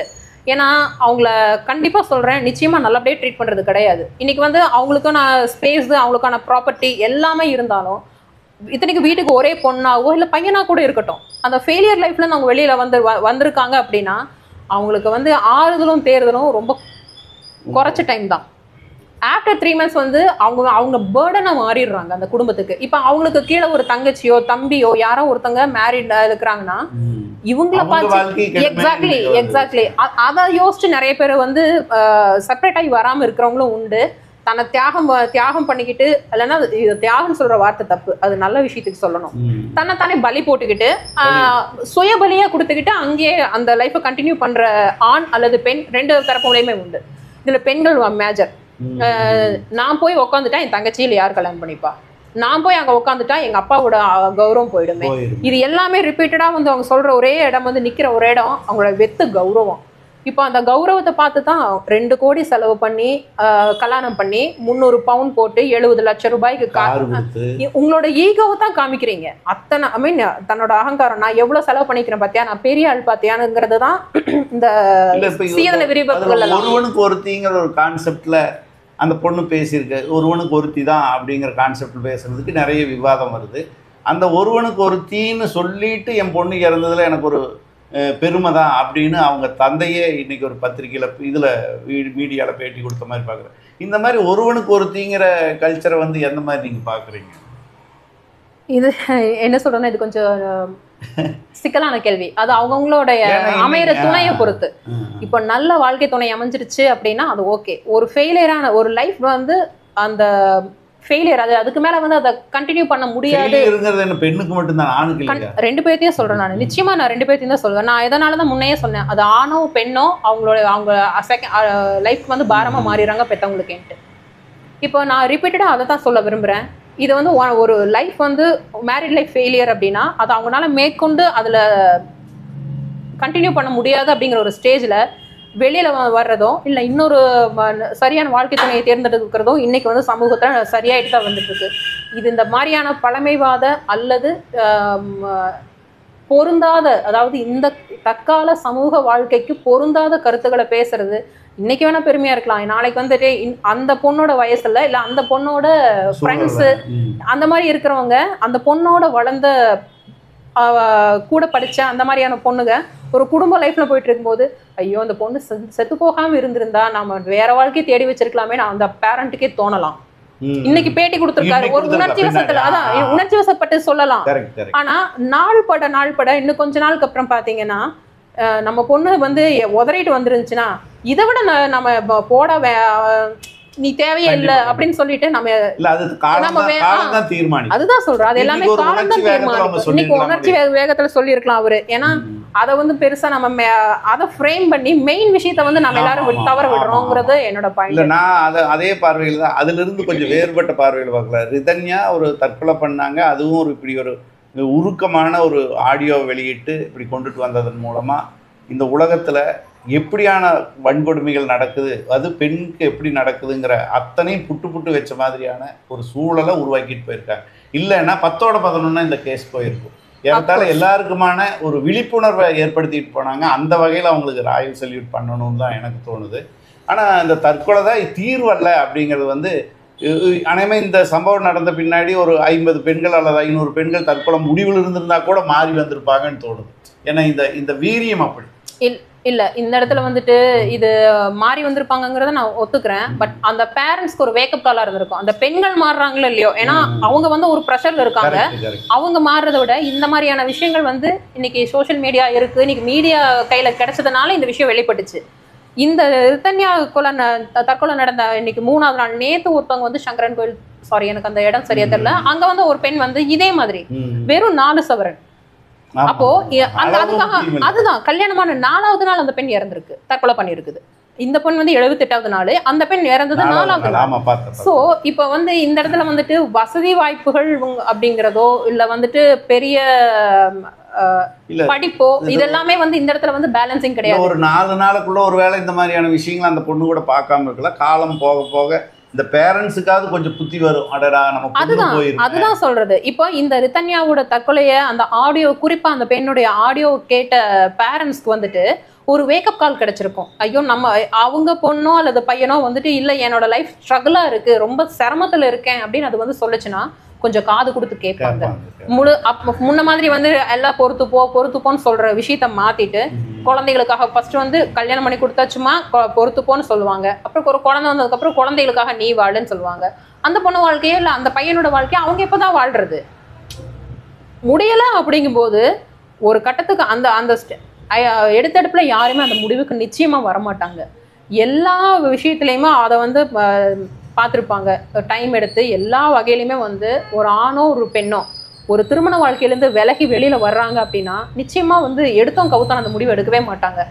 பல விதமான ஆங்கிள் அதை யோசிச்சு அதை வந்து சரியா முடியுமா, இது இல்லைன்னா இப்படி ஆகும், எல்லாத்தையும் யோசிச்சு அதை சரி பண்றதுக்கு கடைசி முயற்சின்னு சொல்ற வரைக்கும் எல்லா வகையிலுமே அவங்க ட்ரை பண்ணுவாங்க. அது எல்லாமே ஃபெயிலியர் ஆகிற கட்டத்துல தான் அந்த இடத்த விட்டு அவங்க வெளியில வர்றாங்க. இந்த குடும்பத்தை கட்டமைச்சு பெண்கள் இப்படியே இருந்து மெல்ல மெல்ல மெல்ல மெல்ல வாழ்ந்து காட்டி போராடணும்னு நினைக்கிறீங்களா? இல்லை இப்போ பாருங்கள், லிவிங் டுகெதர் லைஃப் வந்துருச்சு. அந்த மாதிரியான போக்கில் இன்றைக்கி பெண்கள் தில்லா முடிவெடுத்து போயிட்டுருக்காங்க. இன்னும் சொல்லப்போனால் நிறைய பேர் குழந்தைகளை பெற்றுக்கிறது இல்லை, குழந்தைகளை வேண்டாங்கிற அளவுக்கு போய் ஒரு நாட்டில் வந்து குழந்தைகளே இல்லை, புதுசாக குழந்தை பெற்றுக்கிட்டா இவ்வளோ கொடுக்குறோங்கிற அளவுக்கெல்லாம் அறிவிப்பு வந்துக்கிட்டு இருக்கு. இன்றைக்கி இந்த அளவுக்கு ஒரு டெவலப்டு பெண்கள் வந்துக்கிட்டு இருக்கிற காலத்தில் இந்த மாதிரியான தற்கொலைகளுக்கு அது மாற்றம் அமையும்னு நீங்கள் நினைக்கிறீங்களா? கிடையாது. என்னை பொறுத்த வரைக்கும் நிச்சயமா நான் அதை வந்து அதுதான் தீர்வுங்கிறது நிச்சயமா நான் சொல்லவே மாட்டேன். குடும்பங்கிற கட்டமைப்பு இல்ல, குடும்பங்கிற அப்படி நான் சொல்ல வரல. என்னன்னா நீங்க லிவிங் டுகெதர்ல இருக்கீங்களோ, ஒரு மேரேஜ் பண்ணி ஒரு ஃபேமிலிங்கிற ஒரு கமிட்மெண்ட்குள்ள வர்றீங்களோ, the word commitment, ஒரு ரிலேஷன்ஷிப்குள்ள என்டர் ஆகுறீங்கன்னா தட்ஸ் த கமிட்மெண்ட். அது லைஃப் டைம் ப்ராமிஸ். உங்களால அது முடியும் அப்படின்னா இன்னைக்கு வந்துட்டு லிவிங் டுகெதர் லைஃப்ங்கிறதோட கான்செப்ட் இன்னைக்கு ரொம்ப இல்ல ரொம்ப அந்த கான்செப்டவே ரொம்ப தப்பா புரிஞ்சிருக்கிறோம் நம்ம இந்தியன் மென்டாலிட்டியில. அது அவங்க பிடிச்சா வாழலாம், பிடிக்கடி போலாங்கிற ஒரே ஒரு வார்த்தையை வச்சுக்கிட்டு ரொம்ப ரொம்ப தப்பா நம்ம அதை புரிஞ்சு வச்சிருக்கோம். அது அப்படி இல்லை. பரஸ்பர முடிவு, பரஸ்பர பொறுப்பு. ஒரு குடும்ப வாழ்க்கை அப்படிங்கிறது 2 பேர்த்துக்கான ஈக்குவல் ஷேர், 50-50 ஷேர். அதில் வந்து இவங்களுக்கு தான் 60-40ங்கிற மாதிரியெல்லாம் கிடையாது, 50-50 ஷேர். அப்படிதான் மேலை நாடுகள் சொல்லக்கூடிய இடத்துலையும் இன்னைக்கு அப்படிதான் அவங்களுடைய லைஃப் ஸ்டைலை பார்த்துக்கிறாங்க.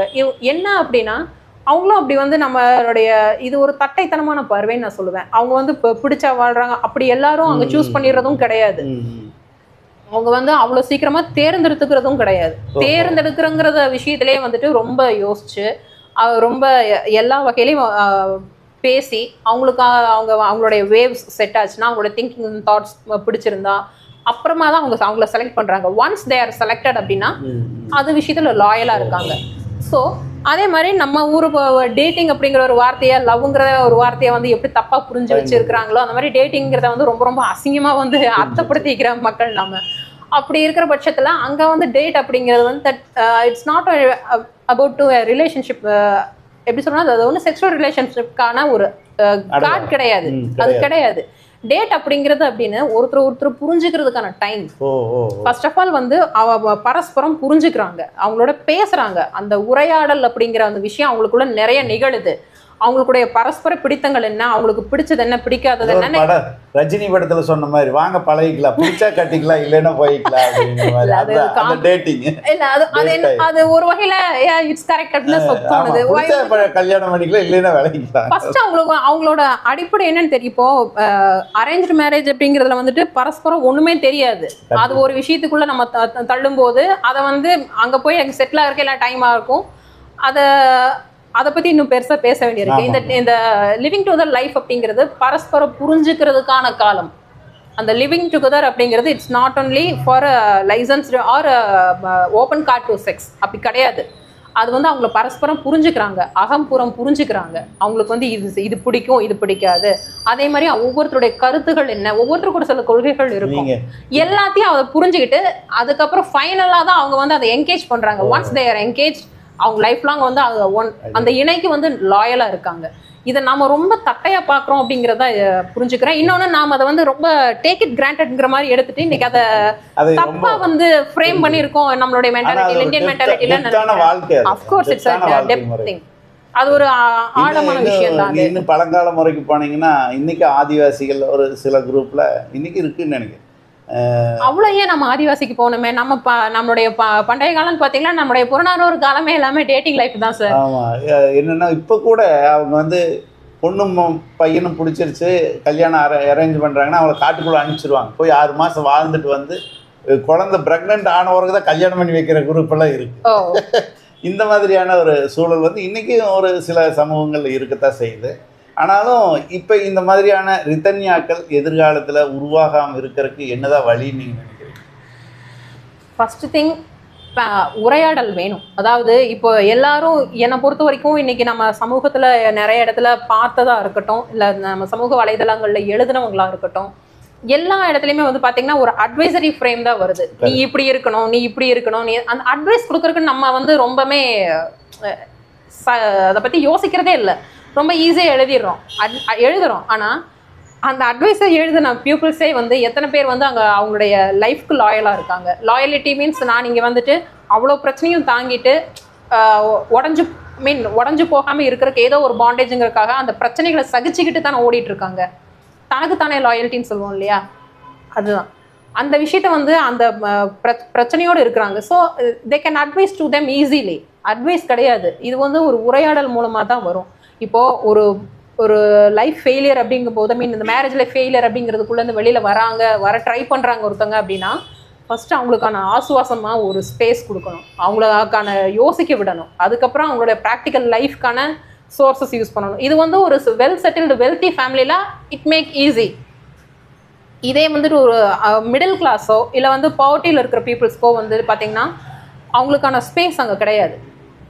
இது ஒரு வகையில் பார்த்தா நான் இந்த பவர்ட்டியில் இருக்கக்கூடிய பீப்புள்ஸ் கிட்ட கூட நான் அவங்கள ஈஸியாக வந்து பொண்ணோ பையனோ ரொம்ப அவங்களோட பொண்ணு வந்து அந்த மாதிரி ஒரு மேரிட் லைஃப்பில் ஸ்ட்ரகிள் ஆகிட்டு இருக்கு அப்படின்னா விட்டு கொடுக்க மாட்டாங்க. இந்த மாதிரி நீ போய் அனுசரிச்சு போகணும் ஒரு ட்ரிப் சொல்ல மாட்டாங்க. இது நான் பார்த்த வரைக்கும் வந்து இது என் வரையில பார்த்தது வரைக்கும் பிடிக்கலன்னா நீ கிளம்பி நார்மல் ஃபேமிலி தான்.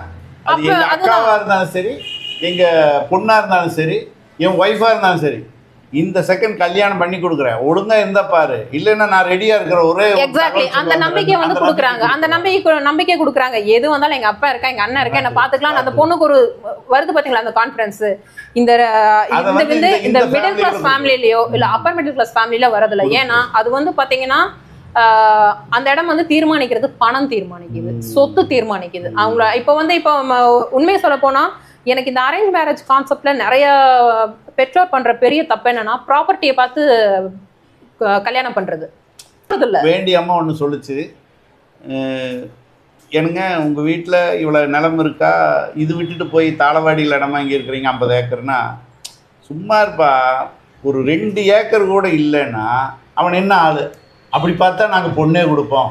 உண்மை உண்மை. அது இப்போ அது சமீபத்துல நீங்க சொல்றது சரியா வருது இல்ல, அதுதான் சொல்றேன். இப்போ நிலவுடைமை சமூகமா இருந்த அந்த விஷயமே வந்து பாத்தீங்கன்னா அந்த சொத்து அப்படிங்கிற விஷயமே வந்து ஆண்கள் கையில தான் இருக்கு. இன்னும் இன்னைக்கு பெண்களுக்கு ஈக்குவல் ஷேர் கொடுக்குறோம் அப்படின்னாலுமே அதை கொடுக்குற இடத்துல தான் அவங்க இருக்கிறாங்க. அந்த சுப்பீரியாரிட்டி வந்து எக்ஸாக்ட்லி அந்த பெண்கள் வந்து அவங்களாக பிரியப்பட்டதை எடுத்துக்கக்கூடிய இடத்துல நிச்சயமா கிடையாது. அடுத்தது இவங்க கொடுக்கணும்ல. எக்ஸாக்ட்லி இடத்துக்கு வர்றதுக்கு எத்தனை காலம் ஆகுது? அதுதான் இப்பதான் வந்து அந்த இதுக்கான ஃபர்ஸ்ட் ஸ்டெப் கூட இன்னும் வரல. எக்ஸாக்ட் அந்த உரிமை கேட்கறதுக்கே இப்பதான் வந்திருக்காங்க. அது அவங்களோட உரிமை. நமக்கு அதை பத்தி நம்ம பேசக்கூடாதுங்கிற இது வந்து வரதில்லை. இப்பவும் வந்து வாரிசுன்னா ஆணைத்தான் சொல்லுவாங்களே தவிர பெண்ணை ஒருபோதும் அவங்க வாரிசுன்னு சொல்றதே கிடையாது. அது நம்ம டிப்பிக்கல் இந்தியன் மென்டாலிட்டி. அதை வந்து இதெல்லாம் மாறுறதுக்கு இன்னும் பல வருஷம் ஆகும். இப்போ ரிப்பீட்டடா நான் இப்போ இது பேசணும். இது வந்து உரையாடல் அப்படிங்கிற விஷயத்த கொண்டு வரணும். இப்போ நம்மளுக்குள்ளேயே வந்து உரையாடல் அப்படிங்கிற விஷயமே போயிடுச்சு. இல்ல உரையாடல்ங்கிறத விட பகிர்வு அப்படின்னு சொல்றது பொருத்தமா இருக்குன்னு நான் நினைக்கிறேன். எப்படின்னா உரையாடல்ங்கிறது நீங்க ஒரு விஷயத்த சொல்றது, நான் ஒரு விஷயத்த சொல்றது, இப்படி சொல்றதா இருக்குமே ஒழிய பகிர்வுங்கிறது அப்படி இல்லை. நீங்க அனுபவிச்சதை சொல்றது, நான் அனுபவிச்சதை சொல்றது. அப்போ பகிர்வுங்கிறது எங்கே வருதுன்னா, என் பொண்ணுக்கு இப்படி நடந்துருச்சு, என் பொண்ணு பாரு இப்படி வந்திருக்கிறா, அவள் நான் என்ன பண்ணுறதுன்னு தெரியலனா, சும்மா உன் பொண்ணுக்கு நடந்தது என் பொண்ணுக்கு நடந்தது பாரு அப்படின்னு எடுத்து ஓப்பன் பண்ணி, ஆட இவ்வளோ கொடுமை அனுபவிச்சிருக்கிறியா, என் பொண்ணு தேவலையே அப்படின்னு சொல்லிட்டு அந்த பொண்ணுக்கு சொல்லி அந்த பொண்ணு ஆமாம்மா நம்ம இப்படி பொண்ணுக்கு மட்டும் இல்லை பையனுக்கும். ஒரு பையன் வந்து இப்படி ஆகிட்டான்னா பாரு டே உனக்கு நடந்தது என்ன, எனக்கு நடந்ததை கேளு அப்படின்னு ஒன்று கொண்டு சொல்லும்போது அந்த பகிர்வு வரும்போது ஒரு வகையில் ஒரு அளவுக்கு ரிலாக்ஸேஷன் ஒன்றுக்குள்ள இந்த தற்கொலை முடிவுக்கு போக மாட்டேங்க. ஆனால் என்ன பிரச்சனைனா இந்த மாதிரியான ஒரு பகிர்வு பண்ணும்போது பின்னால அப்போ உனக்கு தெரியாதா அப்படின்னு அந்த பகிர்வுங்கிறத அடிபட்டு போயிரு. இல்ல சார், இதை நான் வந்து இந்த ஆங்கிள்கே நான் வரல. இதை வந்து பகிர்வு அப்படிங்கும் போது இது ஒரு வகையான ஒப்பாரி.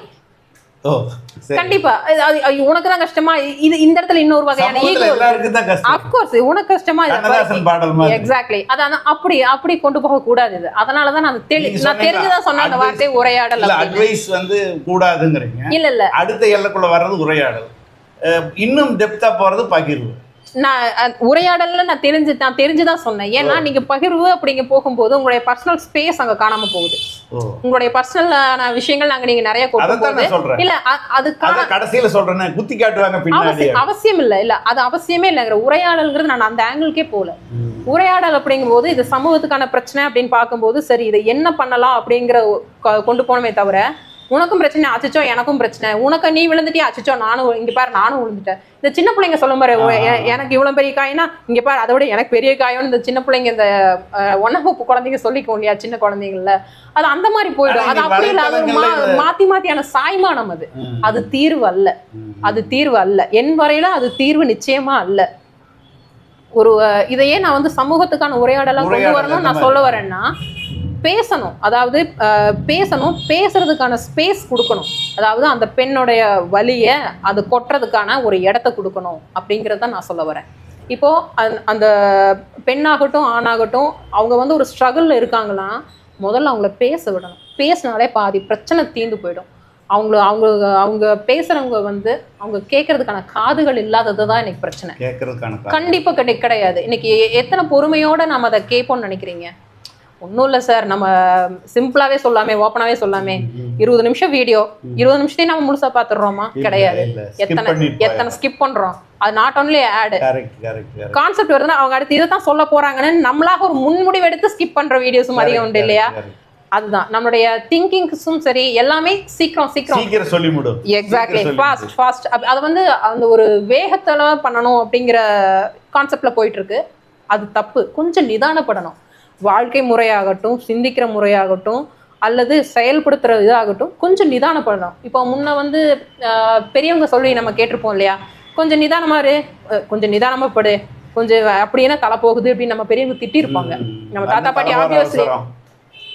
பாட்டி ஆப்வியஸ்லி திட்டிருப்பாங்க. அந்த தலைமுறைகிட்ட இருந்தா வந்துருவோம். நியர்லி அவங்க எல்லாம் 40s பிறந்தவங்கன்னு சொல்றேன், 40-50 பிறந்தவங்க. இப்ப அப்படி என்ன தலை தெரிக்குது, இப்ப எதுக்கு இவ்வளவு வேகம், இரு கொஞ்சம் நிதானமாரு. அப்படி அவங்க கிட்ட வளர்ந்த பீப்புள்ஸ்க்கு அந்த விஷயம் நல்லாவே தெரியும். அதை தான் நான் ரிப்பீட்டடா சொல்றேன், கொஞ்சம் நிதானப்படணும். அப்படி வேகமா போய் எந்த மெயில பிடிக்க போறேன்னு பாட்டிக்கு ரொம்ப ஈஸி. எக்ஸாக்ட்லி அது கேட்பாங்க, டெல்லி மெயில் போகுதா இப்போ அப்படின்னு கேட்பாங்க அவங்க பாஷையில. ஸோ அதுதான் சொல்றேன், அதை கொஞ்சம் நிதானப்படணும். ஒரு விஷயம், ஒரு பிரச்சனைன்னு ஒரு விஷயம் அரைஸ் ஆகுது அப்படின்னா ஃபர்ஸ்ட் நிதானமாகு, அது என்ன கோர் விஷயங்கிறத தெரிஞ்சுக்கோ. அதுக்கப்புறமா அது என்னன்னு தெரிஞ்சிருச்சுனாலே நம்ம அதை வந்து ஈஸியாக சார்ட் அவுட் பண்ணிடலாம். அதை விட்டுட்டு நம்ம இது நான் இவ்வளோ கஷ்டப்படுறேன்னு சொல்லும்போது அச்சோ நான் உன்னை விட கஷ்டப்படுறேன்னு சொல்லும்போது இது ஒரு விதமான ஒப்பாரியாகவும் ஒரு சாய்மானமாகவும் போகும். ஃப்யூச்சரில் அது பரஸ்பர கசப்புகள் வரும்போது அதை குத்தி காமிச்சு அந்த பர்சனல் ஸ்பேஸை அது எல்லாத்தையும் கெடுத்துக்கிற ஒரு விஷயமா போகும். அது அல்ல, இது பேசணும், பேச அலோவ் பண்ணணும், ஃபர்ஸ்ட் கேட்கணும், அந்த காது கொடுக்கணும். ஒரு பொண்ணோ அல்லது பையனோ ஒரு பிரச்சனையில உங்க முன்னாடி வந்து நிக்கிறாங்க அப்படின்னா தயவு செஞ்சு உங்க நேரத்தையும் காதுகளையும் அவங்களுக்கு கொடுங்க. அதை அவங்க கிட்ட பேச விடுங்க. அது என்ன பிரச்சனைகள் இருக்காங்க அப்படிங்கிறத கொஞ்சம் கேளுங்க காது கொடுத்து. அதுக்கப்புறம் நிதானமா நம்ம யோசிக்கணும். உடனே உணர்ச்சி வசப்பட்டு ரியாக்ட் பண்றதும் தப்பு. இப்போ பொண்ணு வந்து அடிச்சுட்டாங்க அப்படின்னு சொல்லிட்டு வந்து அழுதுட்டு இருக்கும்போது எந்த பெத்தவங்களுக்கும் எந்த கூட பிறந்தவங்களுக்கும் கண்டிப்பா பதறும்.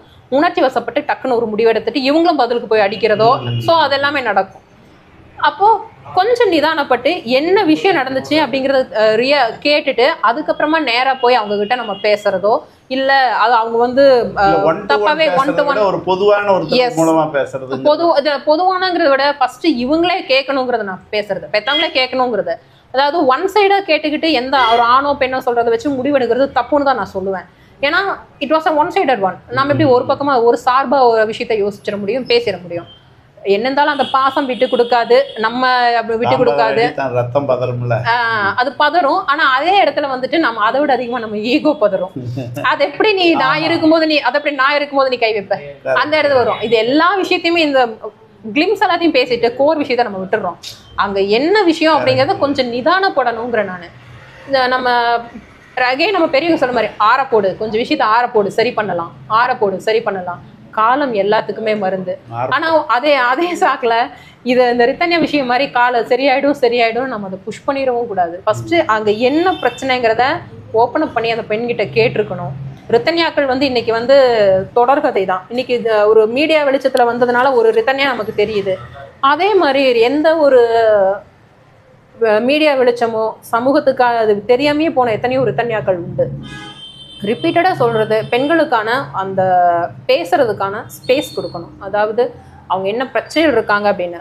தப்பு யார் பக்கம் வேணா இருக்கலாம், இல்லை சில நேரம் இவங்க பக்கம் இருக்குது அப்படின்னாலும் அதுக்கான சொல்யூஷன் என்ன, அதை இப்போ இவங்க எடுத்துக்கிற டிசிஷன்னால ஃப்யூச்சரில் என்ன ப்ராப்ளம் வரும், என்ன பண்ண முடியும் அப்படிங்கிறத பார்க்கணும். அதே சமயம் வந்துட்டு இந்த மாதிரியான ரித்தன்யாவோட ஹஸ்பண்ட் அவ்வளோ அப்யூஸ் பண்ணியிருக்காருன்னு தெரியும் போது அந்த மாதிரியான சைக்கோ பீப்புள்ஸ் கிட்ட வந்து ரிட்டன் அனுப்பவே கூடாது பெண்களை. அப்புறம் கட் பண்ணிட்டு அத நான் இருக்கேன் நான் ஒரு வார்த்தை சொல்லியிருந்திருக்கலாமே. அவங்க வசதியான ஆளுக இப்படி பொண்ணை கொண்டு போய் கொடுத்தங்காட்டி தான் இப்படி ஆயிடுச்சு. இதே ஒரு ஏழைவாழ பையனுக்கு கொடுத்துருந்தா அவன் நல்லா பூ போல வச்சுக்குவான், நல்லா கமெண்ட்ஸ் வருது. அதை பத்தி நீங்க என்ன நினைக்கிறீங்க? ஆமா, இது ஒரு வகை. அப்படி எல்லாரும் அப்படி வச்சுப்பாங்கன்னு சொல்ல முடியாது. அதை ஒவ்வொரு மனுஷனும் ஒவ்வொரு வாய்ப்பு இல்லையா, அப்படி நம்ம சொல்லிட முடியாது. ஒவ்வொருத்தரோட குணாம்சங்கள் என்னங்கிறது நமக்கு அது தெரியாது. விஷயம் என்னன்னா, நான் ரிப்பீட்டடாக தான் சொல்றேன், பெற்றோர் செய்யற பெரிய தவறு என்னன்னா சொத்து பார்த்து கல்யாணம் பண்றது இன்னைக்கு பெரிய தப்பு. அது அந்த தேர்ந்தெடுக்கிற உரிமையை அவங்களே வச்சுக்கிட்டு அவங்களோட ஈகோக்கும் அவங்களுடைய வசதிக்கும் சம தகுதின்னு அந்த அப்கோர்ஸ் இப்போ அந்த மேட்ரிமோனியல்ல பாருங்க, சம தகுதி எதிர்பார்ப்பு அப்படிங்கிற இடத்துல பாருங்க சம தகுதின்னு போட்டிருப்பாங்க. அப்கோர்ஸ் அதுல வந்துட்டு என்னன்னா இவங்களுக்கு பதவி, அப்புறம் ப்ராப்பர்ட்டி இதுல எல்லாமே அந்த பையன் வந்து இவங்களும் பிஏ அவங்களும் பிஏ, இவங்களும் வந்து பிடெக் அல்ல எம்டெக் அப்படின்னா அது எல்லாமே இருந்தாலும் அந்த சம தகுதிங்கிற குறிக்கக்கூடிய அந்த வார்த்தை வந்து எதை குறிப்பிடுது நேரா அப்படின்னா சொத்து தான் குறிப்பிடுது, பணம், அவங்களுடைய ப்ராப்பர்ட்டி எவ்வளோ. அப்போ இவங்களுக்கு வந்து ஒரு 20 ஏக்கர் இருக்கு அப்படின்னா அதுக்கு ஈக்குவலா இருக்கணும், அப்படி இல்லைன்னா அது அதிகமா இருக்கணும். இப்போ அவங்களுக்கும் 20 ஏக்கர் இருக்கு, ஆனா அது எப்படி வேல்யூஷன் பண்றாங்கன்னா, நாங்க வந்து கோயம்புத்தூர்ல இருக்கிறோம், எங்களோட 20 ஏக்கரோட வேல்யூ இது, நீங்க வந்து இப்போ வந்து அது கொஞ்சம் ராமநாதபுரம் டிஸ்ட்ரிக்ட்ல இருக்கீங்க, உங்களோட 20 ஏக்கரோட வேல்யூ வேற, 200 ஏக்கராவது இருந்தா இதுக்கு வேல்யூ வேற. அது சாய்ஸ்லயே எடுக்க மாட்டாங்க. சோ இவ்வளவு டீப்பா போய் அவங்க அனலைஸ் பண்ணுவாங்க அந்த கல்யாணத்துக்கு. இதையெல்லாம் அனலைஸ் பண்ணி பார்க்கும்போது பண்றவங்க அந்த பையனோட குணம் எப்படி, அவங்க ஃபேமிலி அம்மா அப்பா எப்படி, அவங்க வந்து இந்த இடத்துக்கு போனா அவங்களோட கேரக்டரிஸ்டிக்ஸ்ல வந்து நம்ம பொண்ணு பொருந்தி வாழுமா, அந்த குடும்ப சூழல் எப்படின்னு யோசிக்கிறது இல்லை. இதனாலதான் இன்னைக்கு வந்து நிறைய ரித்தன்யாக்கள் உருவாகிட்டு இருக்காங்க. இன்னொன்னு, அவ்வளோ கட்டு செட்டா வரதட்சணை கேட்குற இடம் நம்ம பொண்ணை எப்படி நல்லா பார்த்துப்பாங்கன்னு ஒரு நிமிஷம் இங்கே யோசிச்சிருக்கலாம்ல. என்ன பண்றது, முடிவை நிச்சயம் பண்ணி போட்டோம், வேண்டாம் 4 பேர் பேசிடுவாங்க. அந்த வெத்து கௌரவம், உன்னோட வெத்து கௌரவத்துக்காக இது அவங்க சரியில்லைன்னு தெரிஞ்சதுன்னா இதை நிச்சயதார்த்தத்தோட தூக்கி போட்டிருக்கலாமே. நிறைய பேர் தாலி கட்டுற சமயத்துல கூட கல்யாணம் நிறுத்துறாங்க, அவங்களோட தைரியம் வரலையே. அதுதான் சொல்றேன், ரிப்பீட்டடா இது ஒரு பெண்ணை உடைமையா பாக்குறதும், அந்த சமூகம் என்ன பேசும், சுற்றம் என்ன பேசும் அப்படிங்கிற ஒரு பிற்போக்குத்தனமான திங்கிங்னாலதான் இன்னைக்கு அப்கோர்ஸ் நடக்குதுட்டு இருக்கு. விட்டுட்டு வா நான் பாத்துக்கிறேன் அவங்க அப்பா ஒரு வாரத்தை சொல்லியிருந்தா அந்த 30வது நாள்லயே அந்த பொண்ணு அவங்க ரொம்ப ஹாரஸ் பண்றாங்கன்னு தெரிஞ்சு அந்த பொண்ணு வந்திருந்தப்போ அவர் ஸ்ட்ராங்கா நின்று இருந்தாருன்னா இன்னைக்கு எல்லாம் 3 பேருமே டவுரி கேஸ்ல உள்ள இருந்திருப்பாங்க. அப்ப சுமூகமா முடிவெடுக்க முடியல, அவங்களால சுலபமா எடுக்க முடியல. ஏன்னா கல்யாணத்துக்கு அவங்க பண்ண ஆடம்பரம், செலவு இதெல்லாமே என்னன்னா அவங்க நுவான்ஸ்ல பார்த்தா அவங்களுடைய பகட்டை காமிச்சு பண்ணியிருக்காங்க. இத்தனை எஃபோர்ட் போட்டு நான் பண்ணியிருக்கேன் அப்படிங்கிற அந்த ஈகோ, அவங்களுடைய அவங்க சூஸ் பண்ண விஷயம் ஃபெயிலியர் ஆயிருது அப்படின்னு சொல்லும்போது அதை அவங்களால அக்செப்ட் பண்ணிக்க முடியறது இல்லை. அந்த இடம் அவங்களோட ஈகோ பயங்கரமா அடி வாங்குது. ஒரு மனுஷன் ரொம்ப எங்க தெரியுமா ஷார்ட் டெம்பர் ஆவான், அவனோட ஈகோ அடி வாங்கும்போது. கண்டிப்பா அவனோட ஈகோ அடி வாங்கும்போது இப்போ அவனோட சொத்து அப்படிங்கிறது, தன்னுடைய சொத்து அப்படிங்கிறதோ அல்லது தான் சூஸ் பண்ண ஒரு விஷயமோ ஒரு ஃபெயிலியர் அப்படிங்கிறத எந்த மனுஷனும் அவ்வளோ சீக்கிரம் ஒத்துக்க மாட்டாங்க. My choice is best, my choice is the best அப்படிதான் ஒரு தாட்ல தான் இருப்பாங்க. இது ஈவன் ஒரு ஃபோனுக்கே சொல்லுவேன், இல்லை இந்த மாதிரி நான் ஃபோன் வாங்கியிருக்கேன், நான் ஒருத்தவங்க இதெல்லாத்தையும் ஸ்பெக்கெல்லாம் சொல்றாங்க அப்படிங்கும்போது, இல்லை அதை விட நான் இன்னொன்று வாங்கியிருக்கேன், அடுத்த நிமிஷம் இன்னொன்று வரும். பர்சனலாக அவங்களோட ஈகோ அங்கே டச் பண்ணும், அடுத்த நிமிஷம் அது வெளிப்படும். இல்லை அதை விட இதுதான் பெஸ்ட்னா அது ஒரு விவாதம் போகும்.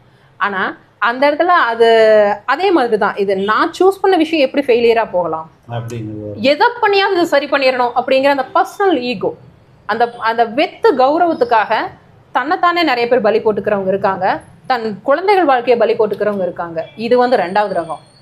இப்ப இதுல இன்னொரு விஷயத்துல இந்த நில உடைமையாளர் ஒரு குறிப்பிட்ட சமூகத்து மேல இன்னைக்கு கல்லறியப்படுது.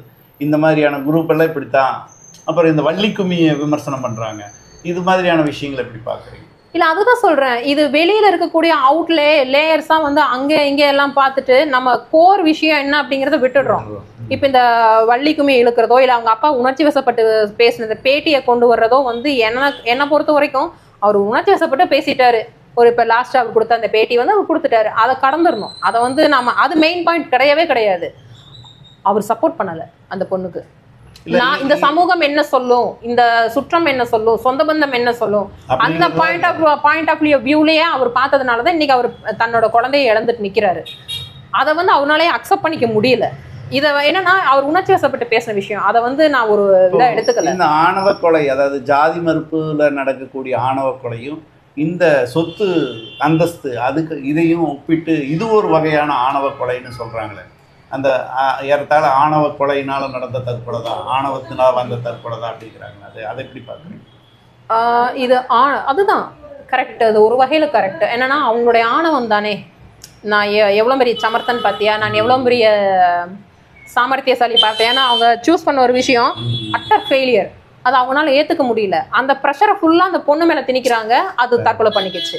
அதுதான் கோர் விஷயமே. நாம் அதை பேசுறதை விட்டுட்டு மற்ற எல்லா விஷயத்தையும் பேசிட்டு இருக்கிறோமோ அப்படின்னு தோணுது. அதே மாதிரி அட்வைசரியா இந்த பொண்ணு இப்படி பண்ணியிருக்கலாம், அப்படி பண்ணி அந்த பொண்ணுக்கு பேசுறதுக்கே ஸ்பேஸ் இல்லப்பா, அதை முதல் பேசுங்க.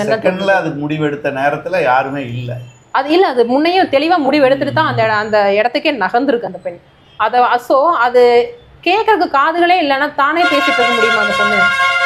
அது ஒரு என்ன சொல்லணும்னா ஒரு பைத்தியம் பிடிக்கக்கூடிய சுச்சுவேஷன் சொல்லலாம் அது விஷயத்த. அந்த இடத்துல அந்த பொண்ணு நிச்சயமா உடஞ்சிருச்சு. ஸோ எங்கே போனாலும் நமக்கு இதுதான் ரிப்பீட்டடாக வரும்னு அதுக்கு தெரிஞ்சதுக்கு அப்புறமா நம்ம அந்த இடத்த விட்டு நகர்ந்துடணும்னு அந்த பொண்ணு ஒரு முடிவெடுத்து நகர்ந்துருச்சு. இப்போ பெண்கள் நிறைய படிக்கிறாங்க, ஆண்கள் பெரும்பாலும் படிப்பு கீழே போயிட்டுருக்கு. பெண்கள் நிறைய வேலைக்கு போகிறாங்க, நிறைய பதவிகளுக்குள்ளே போயிட்டாங்க. இது ஒரு பெரிய நம்பிக்கை ஏற்படுத்துச்சு. பெண்கள் நல்லா முன்னேறிட்டு இருக்காங்க. ஆண்கள் பூரா டாஸ்மாக் கடையில் மட்டும்தான் இருக்காங்க. பஸ் ஸ்டாண்டில் பார்த்தா பெண்கள் கூட்டம், ஒரு அலுவலகத்தில் பார்த்தா பெண்கள் கூட்டம், கல்லூரியில் பார்த்தா பெண்கள் கூட்டம், ஆக்கபூர்வமான வேலைகளில் பூரா பெண்கள் இருக்காங்க. அழிக்கக்கூடிய சக்திகளாக ஆண்கள் டாஸ்மாக் கடையில் நிறைஞ்சிட்டு இருக்காங்க அப்படிங்கிற ஒரு தன்மை இன்னைக்கு ஓடிட்டு இருந்தது. இந்த நேரத்தில் அந்த நம்பிக்கையை ஒரு அவநம்பிக்கை ஆக்குற விதமாக இந்த ரிதன்யா தற்கொலை நடந்திருக்கு. இந்த அடிப்படையில் இந்த பெண்கள் இதே கல்வியை படிக்கிறது மூலமாக முன்னேற்றம் வரும். இன்னும் சொல்லப்போனால் இந்த குடும்ப கட்டமைப்பை கூட ஒரு உடச்சி வெளியே வருவாங்க, சீக்கிரமாக அது நடந்துடும் அப்படின்னு எல்லாம் பேசுகிறாங்கல்ல, அது நீங்கள் எப்படி பார்க்குறீங்க? இல்லை, இங்கே எனக்கு ஒரு கேள்வி இருக்குது. இப்போ அதுதான் செட்டில் ஆகுறதுக்கு ஒவ்வொரு ஸ்கேல் இருக்குது. ஒருத்தருக்கு கார் வாங்கினா செட்டிலு, ஒருத்தருக்கு சொந்த வீடு வாங்கினா செட்டிலு, ஒரு சிலருக்கு வந்துட்டு 2 பங்களோ 4 கார் வாங்கினா தான் செட்டில். ஸோ அது எல்லாமே ஒரு ஸ்கேல்ஸ் மாறும். முதன்மை செயலாளரான செட்டில் அதுதான் ஒவ்வொருத்தருக்கு அஃப்கோர்ஸ் ஒவ்வொருத்தருக்கும் ஒவ்வொரு விதமான ஸ்கேல்ஸ் இருக்கு. அந்த மாதிரி பெண்கள் இப்போ வந்து முன்னேறாங்க அப்படின்னு நீங்க எதை வச்சு சொல்றீங்க? அவங்க வேலைக்கு போறதை வச்சா? படிக்கிறது வேலைக்கு போறதை வச்சா? இல்ல, அது அப்படி நான் பார்க்கல. அது படிக்கிறது வேலைக்கு போறது மாத்திரம் முன்னேற்றம் அப்படின்னு நம்ம நம்பினதுனால தான் இன்னைக்கு ருத்தன்யாக்கள் இருக்காங்க. அவங்க வந்து எந்த அளவுக்கு புற சூழலை கையாளக்கூடிய திறனோட இருக்காங்கங்கிறது தான் முன்னேற்றம். அந்த அந்த ஒரு தைரியம் அது எல்லாமே வந்து அவங்களுக்கு எந்த அளவுக்கு இருக்கு. நீ வேலைக்கு போற, சம்பாதிக்கிற, ஆனா ஒரு சின்ன விஷயத்த கூட ஹேண்டில் பண்ண முடியாம அப்படியே ஃபெட்டப் போய் உட்கார்ற அப்படின்னா நீ படிச்ச படிப்பும் உனக்கு எதுவுமே தரலன்னு தான் அர்த்தம் அப்படிங்கிற மாதிரியான ஒரு கொஸ்டின் வரும். அப்போ அனுபவ கல்வி இல்லைன்னு அர்த்தம். அஃப்கோர்ஸ் அதை தான் நான் ரிப்பீட்டடாக சொல்கிறேன். பர்சனலாக வந்து எக்ஸ்ப்ளோர் பண்ணுறதுக்கு எதுவுமே அனுமதி கிடையாது. அவங்களுக்கு ஒரு அனுபவ கல்விங்கிறது கிடையாது. பெரியவங்க ஒரு நல்லது கெட்டதை வந்து அவங்க கேட்கறது கிடையாது. அஃப்கோர்ஸ் அது தெரியாது அவங்களுக்கு. ஒரு ஃபேமிலி சுச்சுவேஷன் ஃபேமிலினா எப்படி இருக்கும், ஒரு ப்ராப்ளம் எப்படி இருக்கும்னு அவங்க முன்னாடியும் எதுவும் பேசுறது கிடையாது. இப்போ மேக்ஸிமம் எல்லாரும் தனித்தனி ஒரு நியூக்ளியர் ஃபேமிலியா இருந்தாலும் அவங்க ஒரு உலகத்துக்குள்ள, ஐ மீன் செல்போன்ல எல்லாரும் மூழ்கி இருக்கும். எல்லாருக்கும் ஒரு உலகம் அஃப்கோர்ஸ் தனித்தனியா நமக்கு முன்னாடி ஒரு சுழண்டுட்டு இருக்கு. இது எல்லாம் தாண்டி அவங்களுடைய லைஃப் வந்து எப்படி இருக்கு அப்படின்னா, ஒவ்வொருத்தருடைய சமூக பார்வை என்ன, அவங்களுடைய கீழிருந்து மேல வராங்க, ஆனா அவங்க தன்னை சுத்தி இருக்கக்கூடிய சமூகம் எப்படி இயங்குதுங்கிறத அவங்க பார்க்கறதுக்கே தவறிடுறாங்க. இது ஆணாகட்டும் பெண்ணாகட்டும். அது அவங்களுக்கான பெரிய ஒரு பாடத்தை ஏதோ ஒரு நிமிஷத்துல இந்த மாதிரியான முடிவை நோக்கி தள்ளும்போது தான் கற்பிச்சுட்டு போய். சாதாரணமாக ஒரு ஊசி பாசி இருக்கிற ஒரு பெண் வந்து தன்னுடைய கணவன் இருந்து இல்லாமல் ரோட்டோரத்தில் ஒரு குழந்தைய கையில் வச்சுட்டு இன்னொரு குழந்தைய அந்த பக்கம் நடமாட விட்டுட்டு ஒரு குழந்தைய வயிற்றுலையும் வச்சுக்கிட்டு சாதாரண பிழைக்குது. அது வந்து தற்கொலை முடிவுக்கெல்லாம் போகலை. அந்த தைரியத்தை கூட என்ன படித்த பெண்களுக்கு, அது சொத்து சோகம் பதவிகள் அனுபவிக்கிற பெண்களுக்கு கொடுக்கலைங்கிறது ஒரு வேதனையான விஷயமா தான் இருக்கு. அப்ப அனுபவம் கல்வியும் இல்ல ஒரே அந்த சமூகத்துல. நீங்க சொல்ற அந்த சமூகத்துல வந்துட்டு இத்தனை கேள்விகள் கிடையாது, இத்தனை புற அழுத்தங்கள் கிடையாது, இத்தனை தூரம் நெருக்கடிகள் நிச்சயமா கிடையாது, புற அழுத்தங்கள் கிடையாது. அவங்க அதை அக்செப்ட் பண்றாங்க. அந்த பொண்ணோ அல்லது ஆணோ எடுக்கிற டிசிஷனை அக்செப்ட் பண்றாங்க, மதிக்கிறாங்க. அவங்கள போட்டு தொந்தரவு பண்றது இல்ல. அவங்களுக்கு சமூகம் ஒரு பொருட்டே இல்லை. அஃப்கோர்ஸ் அவங்க வந்து நீ என்ன கேர் பண்றதுன்னா உன்ன கேர் பண்றது கிடையாதுன்னு அவங்க வந்து அதை வந்து ரொம்ப ஈஸியா போயிடுறாங்க. நான் என்ன சொல்றேன்னா ரிப்பீட்டடா இதுதான் சொல்ல வரேன். அந்த மன வலிமை வர்றது கிடையாது. சோ இப்பவும் எல்லாம் 4 பேர் என்ன பேசுவாங்க, 4 பேர் என்ன பேசுவாங்க, வாழ்க்கை முடிக்கிறது. உன் வாழ்க்கை நீ எப்பதான் வாழ போற? அந்த இதே வர்றதில்ல. அதுக்காக வந்துட்டு நம்ம அதை தப்பாவும் நம்ம பார்க்க முடியாது. இல்ல தப்பா நாம வந்து அதை என்ன சொல்றதுன்னா அந்த ஒரு ப்ரிவிலேஜா எடுத்துக்கிட்டு எல்லாத்தையும் நம்ம தான் தோன்றித்தனமாவும் போயிட முடியாது இல்லையா? சோ அதுக்கான சுதந்திரத்துக்கும் தான் தோன்றித்தனத்துக்கும் வேறுபாடு இருக்கு. பொறுப்புகள் மிக்கது இந்த விஷயம். ஒரு லைஃப்குள்ள நம்ம என்டர் ஆகிறோம் அப்படின்னா அது கூட்டு பொறுப்பு. அதை உன்னால பண்ண முடியும்னா நீ அதுக்குள்ள என்டர் ஆகும். ஒரு கல்யாண வாழ்க்கைக்குள்ள போறதோ ஒரு குழந்தைய வளர்த்துறதோ கண்டிப்பா கூட்டு பொறுப்பு. ஈக்குவல் ஷேர் 2 பேர்த்துக்கும் உண்டு. அந்த நீங்கள் ஃபஸ்ட்டு சொன்னது விஷயந்தான். ஒரு பொண்ணு வந்து எனக்கு பிஞ்சு போன செருப்புக்கு சமானம். Okay fine. இங்கே முகநூலில் எத்தனை பேர் ஃபயர் விட்டுருக்காங்க அப்படின்னு பார்க்குறீங்களா? எல்லாம் ஆஹா தோழி அற்புதம் அப்படின்னு வாழ்த்துவாங்க. அதே பர்சன்ஸு அவங்களோட ஐடியிலேருந்து இன்னொரு பக்கம் என்ன இப்போ எழுதியிருப்பாங்க தெரியுமா? இது சுத்தம் தலை தெரிச்சது, இது இங்கே இவ்வளோ பேசுது, அங்கே போய் என்னென்ன பேசியிருக்கோம், அதனால தான் புஷை விட்டுட்டு ஓடி போயிட்டான். கண்டிப்பாக இதை சொல்லுங்க சமூகம். இதை ஏதோ ஒரு நேரத்தில் அதை வந்து இத்தனைக்கும் ரொம்ப க்ளோஸ் சர்க்கிள் தான். ஏன்னா காயங்கள் வெளியில இருந்து நம்மளுக்கு யாரும் பண்ணிட முடியாது, கூட இருக்கிறவங்க தான் நம்மளை காயப்படுத்துவாங்க அப்படிங்கிற ஒரு மொழி இருக்கு. அதே மாதிரி தான் அப்போதான் தெரியும் என்னடா நமக்கு சப்போர்ட்டா பேசினாங்க, ஆப்போசிட்ல போய் இப்படி பேசியிருக்காங்களே அப்படின்னு அந்த பொண்ணு ஏதோ ஒரு நேரம் அவங்களுடைய கமெண்ட்ஸை வேற இன்னொரு பதிவுல பார்க்கும்போது அது இப்போ நீங்க சொல்றதை பார்த்தா பெண்கள் யாரத்தால புற அழுத்தங்கள் நிறைய இதோட நிச்சயமா உண்டு. இப்போ ஒன்றும் இல்லை, ஒரு இந்த கருத்து சொன்ன அந்த பெண்ணை வந்துட்டு தூஷிக்க அதே கமெண்ட்ஸ்ல வாழ்த்தினவங்களையும் வசவு பண்ணவங்களையும் வந்து பாருங்களேன், கீழே வந்துட்டு பாருங்க. இல்லைன்னா இந்த கமெண்ட்ஸ் எங்கேயாவது ஸ்கிரீன்ஷாட் எடுத்து போட்டு அது ஒரு பெரிய விவாதமா தூஷணையா ஓடிட்டு இருக்கும். ரொம்ப மோசமா தூஷிச்சுட்டு இருப்பாங்க. அந்த பெண்ணை கேரக்டர் அசாசினேட் பண்ணி பேசுறது, பர்சனல் அட்டாக் பண்ணி பேசுறது. இன்னும் ஒரு சிலர் வந்து ரொம்ப சப்போர்ட்டிவா பேசிட்டு அந்த பொண்ணுகிட்ட வந்துட்டு க்ளோஸ் ஆக ட்ரை பண்ணுவாங்க. இல்லைன்னா அவங்க கிட்ட வந்து அன்டைம்ல ஒரு என்ன சொல்றோம்னா சப்போர்ட் இல்லாத பீப்புள் அப்படின்னு தெரியும் போது துணிஞ்சு தனிச்சு வாழ்ந்துடுறோம் அப்படின்னு அந்த பொண்ணு வெளியில வரும்போது அவங்கள எந்த அளவுக்குலாம் முடியுமோ அந்த அளவுக்கு வந்து மென்டலி டார்ச்சர் பண்ணுவாங்க. அப்போ அதெல்லாம் அந்த பெண் சொல்ல முடியாது. கண்டிப்பா அவங்களால அதை ஷேர் பண்ணிக்க முடியாது. மிட் நைட் கால்ஸ் அவங்களுக்கு எவ்வளவு போகும், அவங்களுக்கு வந்து எந்த அளவுக்கு டார்ச்சர்ஸ் இருக்கும் அதெல்லாம் தெரியாது வெளியில. ஸோ இப்போ அதை சொல்றதுக்கு கூட இப்போ அதுதான் நான் அப்பவே சொன்னேன், அந்த ஐடியில எனக்கும் பிரச்சனை இருக்கு, நானும் இவ்வளவு கஷ்டப்படுறேன்னு அந்த எழுதின பெண்கள்ல 65% அவங்களோட ஒரிஜினல் ஃபேஸ் அந்த ஐடியை மறைச்சிட்டு தான் எழுதியிருப்பாங்க. ஓப்பன் எழுத மாட்டாங்க. ஏன்னா அதை சொல்லிட்டாங்க அப்படின்னா அவங்களோட ஃப்ரெண்ட்ஸ் அண்ட் ஃபேமிலிக்குள்ள தானே அந்த ஃபேஸ்புக் அப்படிங்கிறதுக்குள்ளேயோ இல்லை இன்ஸ்டாகிராமோ அல்லது த்ரெட்ஸோ வாட் எவர் இட் மேபி ட்விட்டரோ அதுக்குள்ளதான் இருப்பாங்க. அவங்களோட ஃப்ரெண்ட்ஸ் அண்ட் ரிலேஷன்ஸ் சர்க்கிள்ல தான் இருப்பாங்க. அதை வச்சு வெளியில ஒரு விவாதம் நடக்கும். அது ஒரு மிகப்பெரிய அழுத்தமா திரும்ப இவங்க மேல திரும்பும். அகைன் மறுபடியும் வந்து எங்க நிற்பாங்க, அவங்களோட கேரக்டர் அசோசினேட் பண்ணி தான் நிற்பாங்க. கேரக்டருக்குள்ளதான் வந்துடுறாங்க. அப்கோர்ஸ் இது ஆணா இருந்தாலும் சரி பெண்ணா இருந்தாலும் சரி பெண்களுக்கு ரொம்ப அதிகமா கேரக்டர் அசோசினேட் பண்ணுவாங்க.